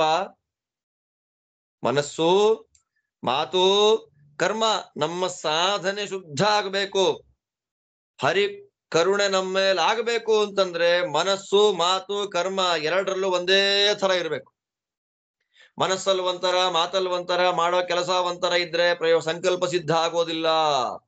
ಮನಸ್ಸು, ಮಾತು, ಕರ್ಮ 3 ಒಂದೇ ತರ ಇದ್ದು ಸಾಧನೆ ಮಾಡೋದೇ ಸಿದ್ಧಾಂತ. ಅಂತಹ ಮನುಷ್ಯ ಎಲ್ಲರಿಗಿಂತ ಅತ್ಯುತ್ತಮನಾಗಿ ನಿಂತ್ಕೊಳ್ತಾನೆ. ದುಷ್ಟರೇನು ಸ್ವಭಾವ? ಮನಸ್ಸಲ್ಲಿ ಒಂದು, ಮಾತಲ್ಲಿ ಒಂದು, ಕೆಲಸದಲ್ಲಿ ಒಂದು. ಆದ್ದರಿಂದ ಬ್ರಾಹ್ಮಣನಾದವನಿಗೆ, ಸಾತ್ವಿಕ ಜೀವನಿಗೆ ಅವಶ್ಯವಾದ ಕರ್ಮ ಯಾವುದು? ಮನಸ್ಸೇಕಂ ವಚಸ್ಸೇಕಂ ಕರ್ಮಣ್ಯೇಕಂ ಮಹಾತ್ಮನಾಂ. ಮಾತು, ಮನಸ್ಸು, ಕರ್ಮ 3 ಒಂದೇ ರೀತಿ ಇರ್ಬೇಕು. ಅದು ಮುಖ್ಯ. ಎಂಥ ಪಾಠ ನೋಡಿ. ಅದಕ್ಕೆ ಏನ್ ಮಾಡಬೇಕು? ಅಧ್ಯಾಪಯೇದ್ ಮಹದೇತದ್ಯಶಸ್ಯಂ ವಾಚೋ ವಿಕಾರಂ ಕವಯೋ ವದಂತಿ ಅಸ್ಮಿನ್ ಯೋಗೆ ಸರ್ವಮಿದಂ ಪ್ರತಿಷ್ಠಿತಂ ಏತದ್ವಿದುರಮೃತಾಸ್ತೆ ಭವಂತಿ. ಈ ಗುಣಗಳು ನಮ್ಮಲ್ಲಿ ಬರಬೇಕು ಅಂದ್ರೆ ಏನ್ ಮಾಡ್ಬೇಕು ಅಂದ್ರೆ ಗುರುಗಳಿಂದ ನಾವು ಕೇಳಬೇಕು, ಶಿಷ್ಯರಿಗೆ ಹೇಳಬೇಕು. ದೇವರ ಗುಣಗಳನ್ನ ನಾವು ಕೇಳಬೇಕು, ಕೇಳಿದ್ದನ್ನ ಶಿಷ್ಯರಿಗೆ ಹೇಳಬೇಕು. ರೇ ನಮಗ್ ಶಿಷ್ಯರೇ ಇಲ್ಲ ರೀ, ನಾವ್ ಯಾರಿಗ್ರಿ ಹೇಳೋದು ಅಂದ್ರೆ, ನಿಮ್ ಮನೇಲಿ ದೇವ್ರಿದಾರಲ್ವಾ, ದೇವ್ರ ಪೆಟ್ಟಿಗೆ ಇದೆ ಅಲ್ವಾ, ದೇವ್ರ ಫೋಟೋ ಇದೆ ಅಲ್ವಾ, ಅದ್ರ ಮುಂದೆ ಕೂತ್ಕೊಂಡು 2 ದೀಪ ಹಚ್ಚಿ ಅನುವಾದ ಮಾಡ್ತಾ ಇರೋದು. ನಾವು ಪಂಡಿತರು ಅಂತ ಯಾರಿಗೆ ತೋರಿಸ್ಕೊಳ್ಬೇಕ್ರಿ? ಸರ್ಟಿಫಿಕೇಟ್ಸ್ ಬೇಕಾ? ಓ ನಾನು ಮಹಾಜ್ಞಾನಿ ಅಂತ ಯಾರಿಗಾರು ತೋರಿಸ್ಕೊಡ್ಬೇಕಾ? ಯಾವುದರ ಅವಶ್ಯಕತೆನೂ ಇಲ್ಲ. ಎಷ್ಟು ಚೆನ್ನಾಗಿ ಹೇಳ್ತಾರೆ ನೋಡಿ. ಕೇಳುವವರಿದ್ದಾಗ ಅರ್ಥ ಆಗೋ ಹಾಗೆ ಹೇಳೋದು. ಇಲ್ಲ ಅಂದ್ರೆ ದೇವರ ಮುಂದೆ ಕೂತು ಅನುವಾದ ಮಾಡ್ತಾ ಇರೋದು, ಕಣ್ಣಲ್ಲಿ ನೀರು ಹಾಕೊಳ್ತಾ ಅನುವಾದ ಮಾಡೋದು. ಸ್ವಾಮಿ ಎಂತ ಅವಕಾಶ ಕೊಟ್ಟಿಯಪ್ಪ, ಲೋಕದಲ್ಲಿ ಯಾರಿಗೂ ಇಲ್ಲದೆ ಇರತಕ್ಕ ಮಹದ್ಭಾಗ್ಯ ನನಗೆ ಕೊಟ್ಟಿದ್ದಿ ನಿನ್ನ ಗುಣಾನುವಾದವನ್ನ ಮಾಡ್ಲಿಕ್ಕೆ. ಕೆಲವರು ಕೇವಲ ಭಜನೆಗಳು ಅಂತ ಹಾಡು ಹೇಳ್ತಾ ಕಾಲ ಕಳೀತಾರೆ, ಅರ್ಥಜ್ಞಾನ ಶೂನ್ಯರು. ನನಗೆ ಅರ್ಥಜ್ಞಾನವನ್ನ ಕೊಟ್ಟು ಆ ಮೂಲಕ ನಿನ್ನ ಭಜನೆಯನ್ನ ಮಾಡುವ ಮಹತ್ ಸೌಭಾಗ್ಯವನ್ನ ಕೊಟ್ಟಿದ್ದಿ ಅಂತ ಪ್ರಾರ್ಥನೆ ಮಾಡಿ ಅನುವಾದ ಮಾಡೋಣ ದೇವರ ಮುಂದೆ 10 ನಿಮಿಷ. ಏನು ಕಳ್ಕೊಳ್ಳೋದೇನಿಲ್ಲ. ಆದ್ದರಿಂದ ಹೇಳಬೇಕು. ಆದ್ದರಿಂದ ಭಗವಂತ ವಾಚೋ ವಿಕಾರ, ಅವಾಗ್ಲೇ ಹೇಳಿದೆ, ವಾಚೋ ವಿಕಾರ ಅಂದ್ರೆ ಶಾಸ್ತ್ರಗಳು, ಆ ಶಾಸ್ತ್ರ ಪ್ರತಿಪಾದ್ಯ. ಅಂತಹ ಭಗವಂತ, ಅನಂತ ಕಲ್ಯಾಣ ಗುಣ ಪರಿಪೂರ್ಣನಾದ ಅಂತಹ ಭಗವಂತನಲ್ಲಿ ಎಲ್ಲ ಜಗತ್ತೂ ನಿಂತಿದೆ. ಇಂತಹ ಭಗವಂತನನ್ನ ಯಾರು ತಿಳಿತಾರೆ ಅವರಿಗೆ ಮೋಕ್ಷ.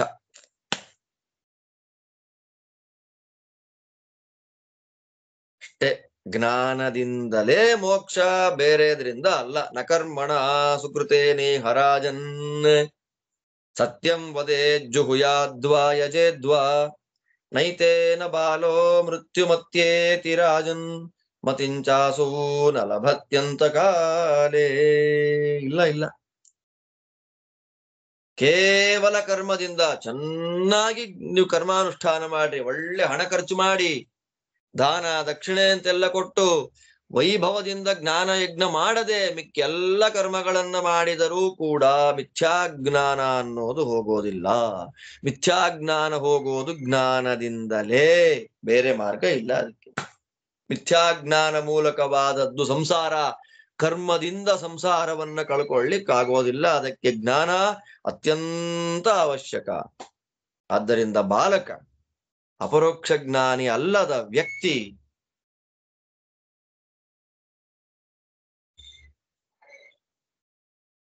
ಏನೇ ಹೇಳಲಿ, ವೇದ ಪಾರಾಯಣ ಮಾಡ್ಲಿ, ಹೋಮ ಮಾಡ್ಲಿ, ಜಪ ಮಾಡ್ಲಿ, ವಿಷ್ಣು ಸರ್ವೋತ್ತಮತ್ವ ಜ್ಞಾನ ಇಲ್ಲದೆ ಮಾಡ್ತಾ ಇದ್ದಾನೆ ಅಂದ್ರೆ ಪ್ರಯೋಜನಕ್ಕಿಲ್ಲ. ಅಂತ್ಯಕಾಲದಲ್ಲಿ ಸುಲಭದಲ್ಲಿ ಉತ್ಕ್ರಮಣ ಅನ್ನೋದಾಗೋದಿಲ್ಲ. ಯಾಕೆ? ಸುಲಭದಲ್ಲಿ ಉತ್ಕ್ರಮಣ ನಾಮಸ್ಮರಣೆಯಿಂದ ಬರುತ್ತೆ. ಅದು ಅಪರೋಕ್ಷ ಜ್ಞಾನದಿಂದ ಸಾಧ್ಯ. ನಾನು ಕರ್ಮ ಮಾಡಿದ್ದೇನೆ, ದಾನ ಕೊಟ್ಟೆ, ಸ್ನಾನ ಮಾಡಿದೆ, ಜಪ ಮಾಡಿದೆ ಅಂತಂದ್ರೆ ಅದೆಲ್ಲ ಕರ್ಮ ಆಯ್ತಪ್ಪ. ಜ್ಞಾನಕ್ಕೇನು ಪರ್ಯವಸಾನ ಆಯ್ತು?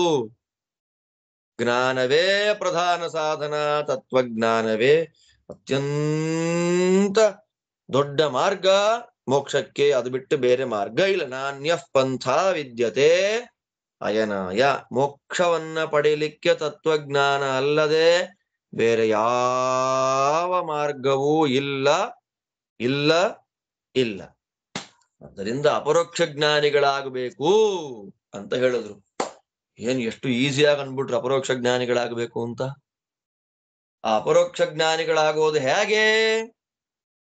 ಸಾಧನೆ ಏನು? ಅಪರೋಕ್ಷ ಜ್ಞಾನಕ್ಕೆ ಸಾಧನೆ ಏನು? ತೂಷ್ಣೀಮೇಕ ಉಪಾಸೀತ ನಚೇಚ್ಛೇನ್ ಮನಸಾಪಿನ ಅತಿ ಸಂಸ್ತುತಿ ನಿಂದಾಭ್ಯಾಂ ಪ್ರೀತಿರೋಷೌ ವಿಸರ್ಜಯೇತ್. ಏಕಂ ಸ್ವಗತ ಭೇದರಹಿತನಾದ, ತನಗಿಂತ ಉತ್ತಮರೂ ತನಗೆ ಸಮಾನರೂ ಯಾರೂ ಇಲ್ಲದೆ ಇರುವ ಕಾರಣದಿಂದ ಏಕಾಂತ ಕರೆಯಲ್ಪಡತಕ್ಕ ನಮ್ಮ ಸ್ವಾಮಿ ನಾರಾಯಣನನ್ನ ಮೌನವಾಗಿ ಉಪಾಸನೆ ಮಾಡಬೇಕು. ನಾವೇನು ಉಪಾಸನೆ ಮಾಡ್ತಾ ಇದ್ದೀವಿ, ನಮ್ಮ ಸಾಧನಾ ಪ್ರಕಾರ ಹೇಗೆ? ಆಡಂಬರ ಅಲ್ಲ, ಓ ಅಂತ ಹೇಳಿ ಏನು ವೈಭವದಿಂದ ಏನಿಲ್ಲ. ತೂಷ್ಣೀಂ, ಸುಮ್ಮನೆ ನಮ್ಮ ಸಾಧನೆ ಮಾಡ್ಕೊಂಡು ಹೋಗ್ತಿರ್ಬೇಕು. ನೋಡಿದವರಿಗೆ ನಾವು ಗೂಬೆಗಳಂತಿರ್ಬೇಕು. ಅವ್ರಿಗೆ ಏನ್ ಗೊತ್ತ್ರಿ? ಏನು ಗೊತ್ತಿಲ್ಲ, ಅವ್ರಿಗೆ ಏನು ಜ್ಞಾನ ಇಲ್ಲ. ನಾವು ನೋಡಿ ಅಂತ ಅಂದೋರ್ಗೆ ಜ್ಞಾನ ಇಲ್ಲ ಅಂತ ಇಲ್ಲಿ ಹೇಳಾಯ್ತು ನಮಗೆ. ಆದ್ದರಿಂದ ನಾವ್ ಹೆಂಗಿರ್ಬೇಕು? ನಮಗೇನು ಪಾಠ? ಅಪರೋಕ್ಷ ಜ್ಞಾನ ಪಡಿಬೇಕು ಅನ್ನೋ ಆಸೆ ಇರುವಂತವ್ರಿಗೆ, ಸಾಧಕರಿಗೆ ಸುಮ್ಮನೆ ಇದ್ಬಿಡು. ನಿನ್ನ ಪಾಡಿಗೆ ನೀನ್ ಸಾಧನೆ ಮಾಡ್ತಾ ಇರು. ನಾನ್ ಸಾಧನೆ ಮಾಡಿದೆ ಅಂತ ಬೋರ್ಡ್ ಹಾಕ್ಬೇಡ, ಫಸ್ಟ್ ರ್ಯಾಂಕ್ ಬಂತು ಅಂತ ಬೇಡ, ಸರ್ಟಿಫಿಕೇಟ್ ಬೇಡ. ಯಾವನೋ ನಮ್ಮ ಜ್ಞಾನವನ್ನು ಸರ್ಟಿಫೈ ಮಾಡ್ತಾನೆ ಅಂದ್ರೆ ಅದ್ ಏನ್ ಪ್ರಯೋಜನ? ಬೇಡ. ನಮ್ಮ ಸಾಧನೆ ಸೂಕ್ಷ್ಮ ಇರಬೇಕು. ಯಾವುದೋ ಸರ್ಟಿಫೈಡ್ ಜ್ಞಾನ ನಮ್ಮದು ಆಗಬಾರದು. ನಮಗೆ ಸರ್ಟಿಫಿಕೇಟ್ ಕೊಡಬೇಕಾದ ಸರ್ವೋತ್ತಮ. ಆ ದೃಷ್ಟಿಯಲ್ಲಿ ತೂಷ್ಣೀಂ, ಒಬ್ಬರೇ ಉಪಾಸನೆ ಮಾಡಬೇಕು. ಆಮೇಲೆ ಆ ಉಪಾಸನೆ ಮಾಡುವ ಸಂದರ್ಭದಲ್ಲಿ ಮನಸ್ಸಿನಿಂದಲೂ ವಿಷಯ ಪದಾರ್ಥಗಳ ಕಲ್ಪನೆಯನ್ನು ಮಾಡಿಕೊಳ್ಬಾರ್ದು. ಈ ಮಾರ್ಗದಲ್ಲಿ ನಮ್ಮನ್ನು ತುಂಬಾ ಜನ ಸ್ತೋತ್ರ ಮಾಡ್ತಾರೆ, ಓ ಅಂತ ಒಂದು ವರ್ಗ ಹೊಗಳತ್ತೆ, ತಲೆ ಕೆಡಿಸ್ಕೋಬಾರದು. ಅತಿ ನಿಂದಾಭ್ಯಾಮ್, ಅತಿ ಸಂಸ್ತುತಿ ನಿಂದಾಭ್ಯಾಮ್. ಕೆಲವರು ಬೈತಾರೆ ಅಲ್ವಾ? ಕೆಲವರು ಹೊಗಳ್ತಾರೆ, ಕೆಲವರು ಬೈತಾರೆ. ಹೊಗಳಿದವರ ಮೇಲೆ ಪ್ರೀತಿ, ಬೈದವರ ಮೇಲೆ ರೋಷ, ಎರಡೂ ಬಿಡ್ಬೇಕು. ಎಂಥ ಸುಲಭದ ಅಪರೋಕ್ಷ ಜ್ಞಾನ ಸಾಧನ ನೋಡಿ. ಇಷ್ಟು ಸುಲಭದಿಂದ ಯಾರು ಹೇಳಲಿಕ್ಕೆ ಸಾಧ್ಯ? ಅತ್ರೈವ ತಿಷ್ಠನ್ ಕ್ಷತ್ರಿಯ ಬ್ರಹ್ಮ ವಿಶತಿ ಪಶ್ಯತಿ ವೇದೇಶು ಚಾನುಪೂರ್ವೇಣ ಏತದ್ ವಿದ್ವಾನ್ ಬ್ರವೀಮಿತೆ. ನೋಡಪ್ಪ, ಹೀಗೆ ಸಾಧನೆ ಮಾಡ್ಕೊಂಡು ಹೋದ್ರೆ ಬೈದ್ರೂ ತಲೆ ಕೆಡಿಸ್ಕೊಳ್ಬಾರ್ದು, ಅಂದ್ರೂ ತಲೆ ಕೆಡಿಸ್ಕೊಳ್ಬಾರ್ದು. ಬೈದವರನ್ನ ದ್ವೇಷ, ಹೊಗಳಿದವರ ಮೇಲೆ ಪ್ರೀತಿ ಬಿಟ್ಟು ರಹಸ್ಯವಾಗಿ ತನ್ನತನವನ್ನ ತೋರ್ಪಡಿಸದೆ, ಕೇಳದೆ ಹೇಳಬಾರ್ದು ಯಾರಿಗೂನು. ತೋರ್ಪಡಿಸದೆ ಸಾಧನೆಯನ್ನ ಮಾಡ್ತಾ ವಿಷಯ ಪದಾರ್ಥಗಳಿಂದ ದೂರನಾಗಿದ್ರೆ ಭಗವಂತನ ಒಳಗೆ ಪ್ರವೇಶ ಮಾಡ್ತಾನೆ, ಭಗವಂತನನ್ನ ನೋಡ್ತಾನೆ, ವೈಕುಂಠಾದಿ ಲೋಕಗಳಲ್ಲಿ ವಿಶೇಷವಾಗಿ ವಾಸ ಮಾಡ್ತಾನೆ. ಇದು ಸಾಧನೆ.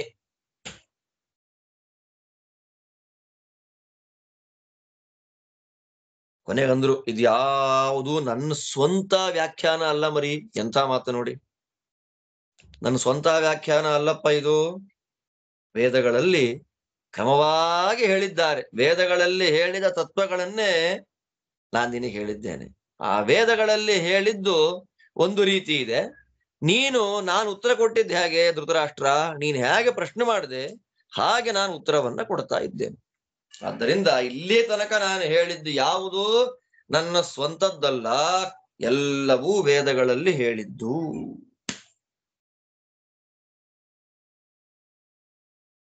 ಇಷ್ಟು ಹೇಳಿ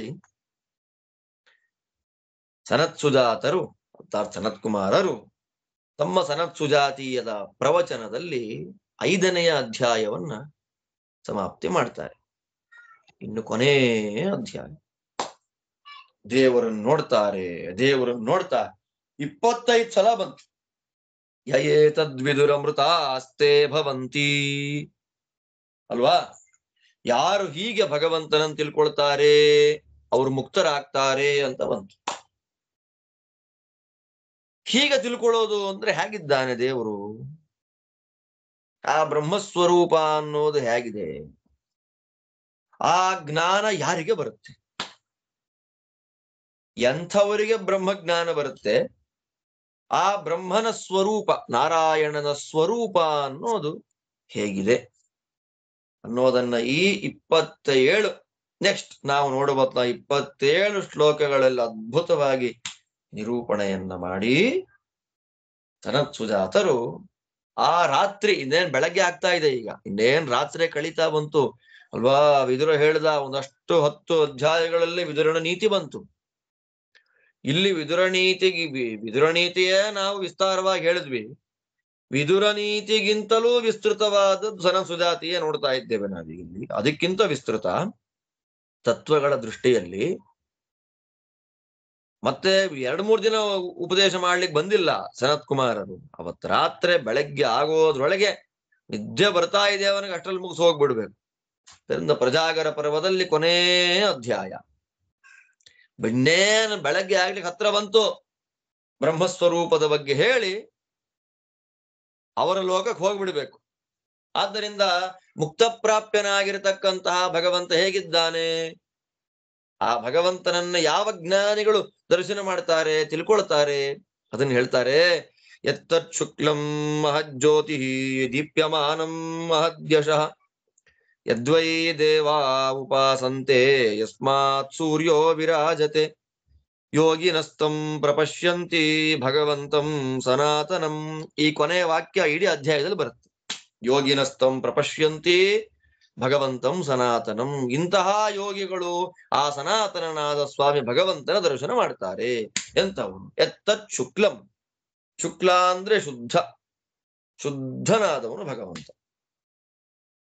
ಶುದ್ಧ ಪರಪರ್ಯಾಯ ಪದಂ ಶುಕ್ಲಾಭಿದಂ ಬುಧಾಹ ಅಂತ ವಾದಿರಾಜ ಸ್ವಾಮಿಗಳು ಸರಸಭಾರತಿ ವಿಲಾಸದಲ್ಲಿ ಹೇಳಿದ ಹಾಗೆ, ಶುಕ್ಲ ಅಂದ್ರೆ ಏನು?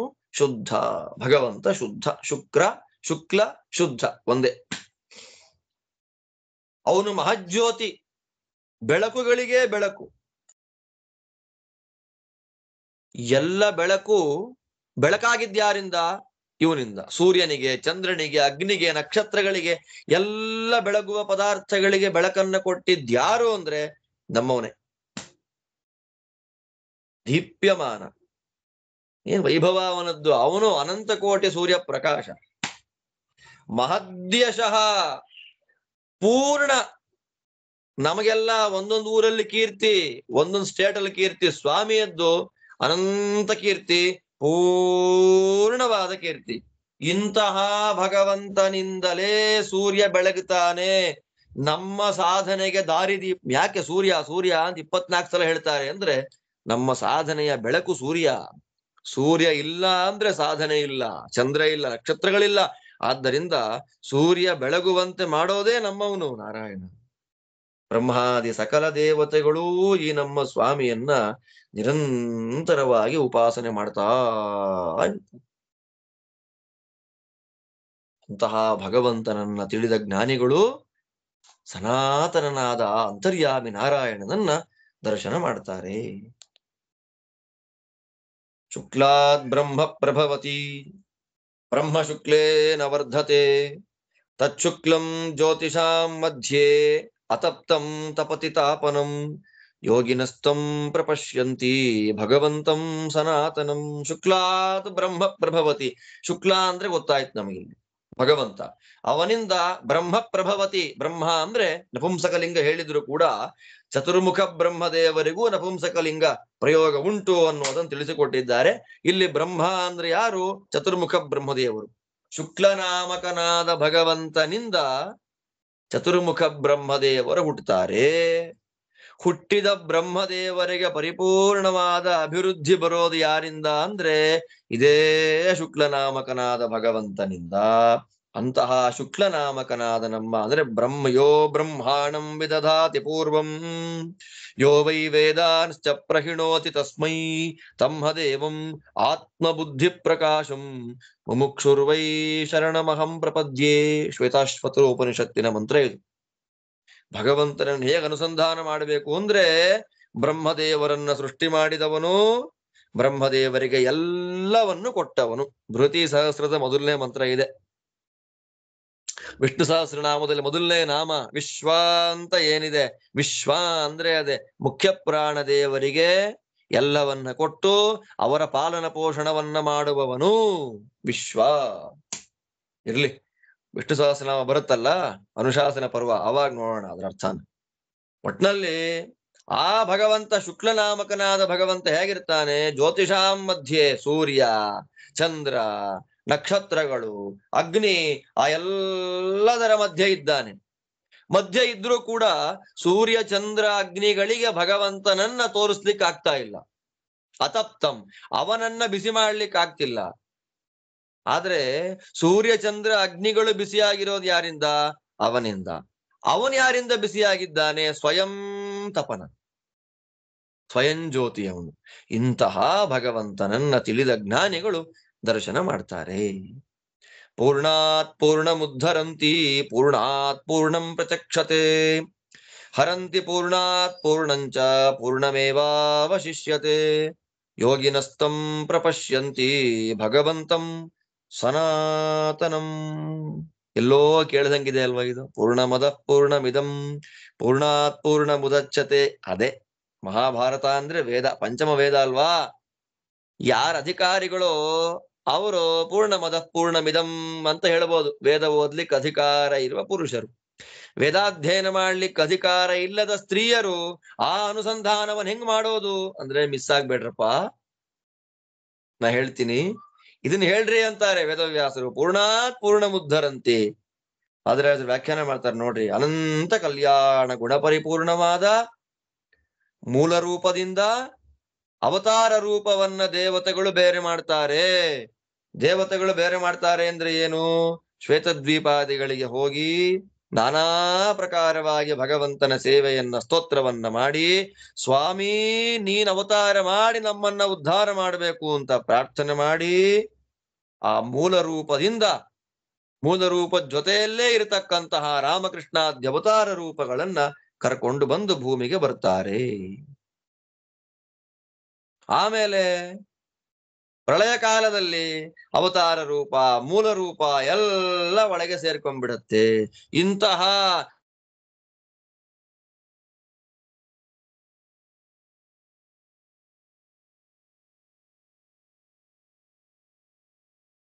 ಮೂಲ ರೂಪದಲ್ಲಿಯೂ ಪೂರ್ಣ, ಅವತಾರ ರೂಪದಲ್ಲಿಯೂ ಪೂರ್ಣ, ಪೂರ್ಣ ಪೂರ್ಣ ಪೂರ್ಣ ಸ್ವರೂಪನಾಗಿರ್ತಕ್ಕಂತಹ ಭಗವಂತನನ್ನ ಯೋಗಿಗಳು ದರ್ಶನ ಮಾಡ್ತಾರೆ. ಆಪೋಥಾಭ್ಯ ಸಲಿಲಸ್ಯ ಮಧ್ಯೆ ಉಭೇ ದೇವ್ಯೌ, ಅಲ್ಲಿ ಉಭೌ ದೇವೌ ಅಂತ ಒಂದು ಪಾಠ, ಉಭೇ ದೇವ್ಯೌ ಅಂತ ಒಂದು ಪಾಠ. ಎರಡಕ್ಕೂ ಒಂದು ಅರ್ಥ ಕೊಡ್ತಾರೆ ವಾದಿರಾಜರು. ಉಭೇ ದೇವ್ಯೌ ಶಿಶ್ರಿಯಾತೇಂತರಿಕ್ಷೇ ಸಸದ್ರೀಚೀಹಿ ಸವಿಶೂಚೀರ್ವಸಾನ ಉಭೇ ಬಿಭರ್ತಿ ಪೃಥಿವೀಂ ದಿವಂಚ ಯೋಗಿನಸ್ತಂ ಪ್ರಪಶ್ಯಂತಿ ಭಗವಂತಂ ಸನಾತನಂ. ಭಗವಂತ ಬ್ರಹ್ಮದೇವರನ್ನು ಸೃಷ್ಟಿ ಮಾಡ್ದ. ಈಗ ಬ್ರಹ್ಮದೇವರನ್ನು ಸೃಷ್ಟಿ ಮಾಡಿ ಬ್ರಹ್ಮದೇವರಿಗೆ ಬೇಕಾದ್ದನ್ನ ಕೊಟ್ಟಿದ್ದು ಹೇಳಿದ್ರು. ಬ್ರಹ್ಮದೇವರನ್ನ ಸೃಷ್ಟಿ ಮಾಡಿದ ಮೇಲೆ ಅಂದ್ರೆ ಸೂಕ್ಷ್ಮ ಸೃಷ್ಟಿ ಆಯಿತು ಅಂತ ಅರ್ಥ. ಈಗ ಬ್ರಹ್ಮಾಂಡ ಸೃಷ್ಟಿ, ಬ್ರಹ್ಮಾಂಡದ ಒಳಗೆ ನೀರನ್ನ ಸೃಷ್ಟಿ ಮಾಡಿದ. ಆ ನೀರನ್ನ ಸೃಷ್ಟಿ ಮಾಡಿ ಆ ನೀರಿನ ಮಧ್ಯದ ಅಂತರಿಕ್ಷದಲ್ಲಿ, ಆ ಸ್ಪೇಸ್ ನಲ್ಲಿ ಅವನೇ ಮಲಗಿಬಿಟ್ಟ. ಅವನು ಮಲಗಿದ ಭಗವಂತನನ್ನ ಇಬ್ಬರು ದೇವಿಯರು ಆಶ್ರಯ ಮಾಡಿಕೊಂಡಿದ್ದಾರೆ. ಉಭೇ ದೇವ್ಯವು, ಶ್ರೀದೇವಿ ಭೂದೇವಿ. ಆ ಇಬ್ಬರು ದೇವಿಯರು ನಮ್ಮ ಸ್ವಾಮಿಯನ್ನ ಆಶ್ರಯ ಮಾಡ್ಕೊಂಡಿದ್ದಾರ್ರಿ. ಏನ್ ವೈಭವ ನೋಡ್ರಿ ಇದೆಲ್ಲ ದೇವರದ್ದು. ಬ್ರಹ್ಮದೇವರನ್ನ ಅಂದ್ರೆ ಸೂಕ್ಷ್ಮ ಸೃಷ್ಟಿಯನ್ನ ಮಾಡಿ ಸ್ಥೂಲ ಸೃಷ್ಟಿ ಮಾಡುವ ಕಾಲಕ್ಕೆ ಬ್ರಹ್ಮಾಂಡ ಸೃಷ್ಟಿ ಮಾಡಿ, ಆ ಬ್ರಹ್ಮಾಂಡದ ಒಳಗೆ ನೀರನ್ನ ಸೃಷ್ಟಿ ಮಾಡಿ, ಆ ನೀರಿನ ಮೇಲಿನ ಸ್ಪೇಸ್ ನಲ್ಲಿ ತಾನೇ ಮಲಗಿ ಅಲ್ಲಿ ಇಬ್ಬರು ದೇವಿಯರಿಗೆ ಆಶ್ರಯನ ಶಿಶ್ರಿಯಾತೆ, ಶ್ರೀಭೂದೇವಿಯರಿಗೆ ಆಶ್ರಯನಾಗಿದ್ದಾನೆ ಸ್ವಾಮಿ.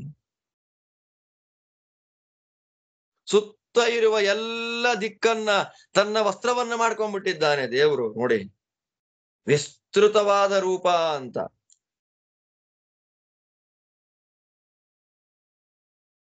ಪೂರ್ವ, ದಕ್ಷಿಣ, ಪಶ್ಚಿಮ, ಉತ್ತರ ಅಷ್ಟು ಮಾತ್ರ ಅಲ್ಲ, ಆಗ್ನೇಯ, ನೈಋತ್ಯ, ವಾಯವ್ಯ, ಈಶಾನ್ಯ, ಆ ದಿಕ್ಕುಗಳನ್ನೇ ತನ್ನ ವಸ್ತ್ರವನ್ನಾಗಿ ಮಾಡಿಕೊಂಡ ಸ್ವಾಮಿ. ಇಂತಹ ಭಗವಂತನನ್ನ ಶಾಸ್ತ್ರದ ಮೂಲಕ ಗುರುವನುಗ್ರಹದಿಂದ ಕೇಳಿದ ಜ್ಞಾನಿಗಳು ಏನ್ ಮಾಡ್ತಾರೆ? ದರ್ಶನ ಮಾಡ್ತಾರೆ. ಸಾಮಾನ್ಯರಿಗೆ ಸಿಗೋದಿಲ್ಲ. ಉಭವು ದೇವವು ಅಂತ ಬಂತು. ಉಭೇ ದೇವ್ಯವು ಬಂದಾಗ ಶ್ರೀಭೂದೇವಿಯರು, ಉಭವು ದೇವವು ಅಂದ್ರೆ ಅಂತರಿಕ್ಷ ಅಂದ್ರೆ ಹೃದಯದ ಆಕಾಶದಲ್ಲಿ ಉಭವು ದೇವವು, ಮುಖ್ಯ ಪ್ರಾಣ ಮತ್ತು ನಾರಾಯಣರಿಬ್ಬರು ಸನ್ನಿಹಿತರಾಗಿದ್ದಾರೆ ಅಂತ ಆ ಪಾಠದ ಅರ್ಥ. ಇದರಿಂದ ಯಾರ್ಯಾರು ಎಂತೆಂಥವ್ರು ಭಗವಂತನ ನೋಡ್ತಾರೆ. ಮತ್ತೆ ಉಭವು ದೇವವು ಅಂತಂದ್ರೆ ಪ್ರಾಣನಾರಾಯಣರು ಅಂತಲೂ ಅರ್ಥ.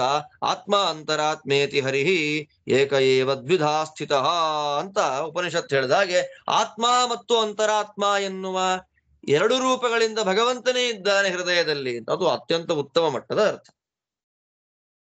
ಇಂತಹ ಭಗವಂತನನ್ನ ಜ್ಞಾನಿಗಳು ದರ್ಶನ ಮಾಡ್ತಾರೆ. ಉಭೌ ಚ ದೇವೌ ಪೃಥಿವೀನ್ ದಿವಂಚ ದಿಶಶ್ಚ ಶುಕ್ರಂ ಭುವನಂ ಬಿಭರ್ತಿ ತಸ್ಮಾತ್ ದಿಶಃ ಸರಿತಶ್ಚ ಸ್ರವಂತಿ ತಸ್ಮಾತ್ ಸಮುದ್ರಾಃ ವಿಹಿತಾ ಮಹಾಂತಃ ಯೋಗಿನಸ್ತಂ ಪ್ರಪಶ್ಯಂತಿ ಭಗವಂತಂ ಸನಾತನಂ.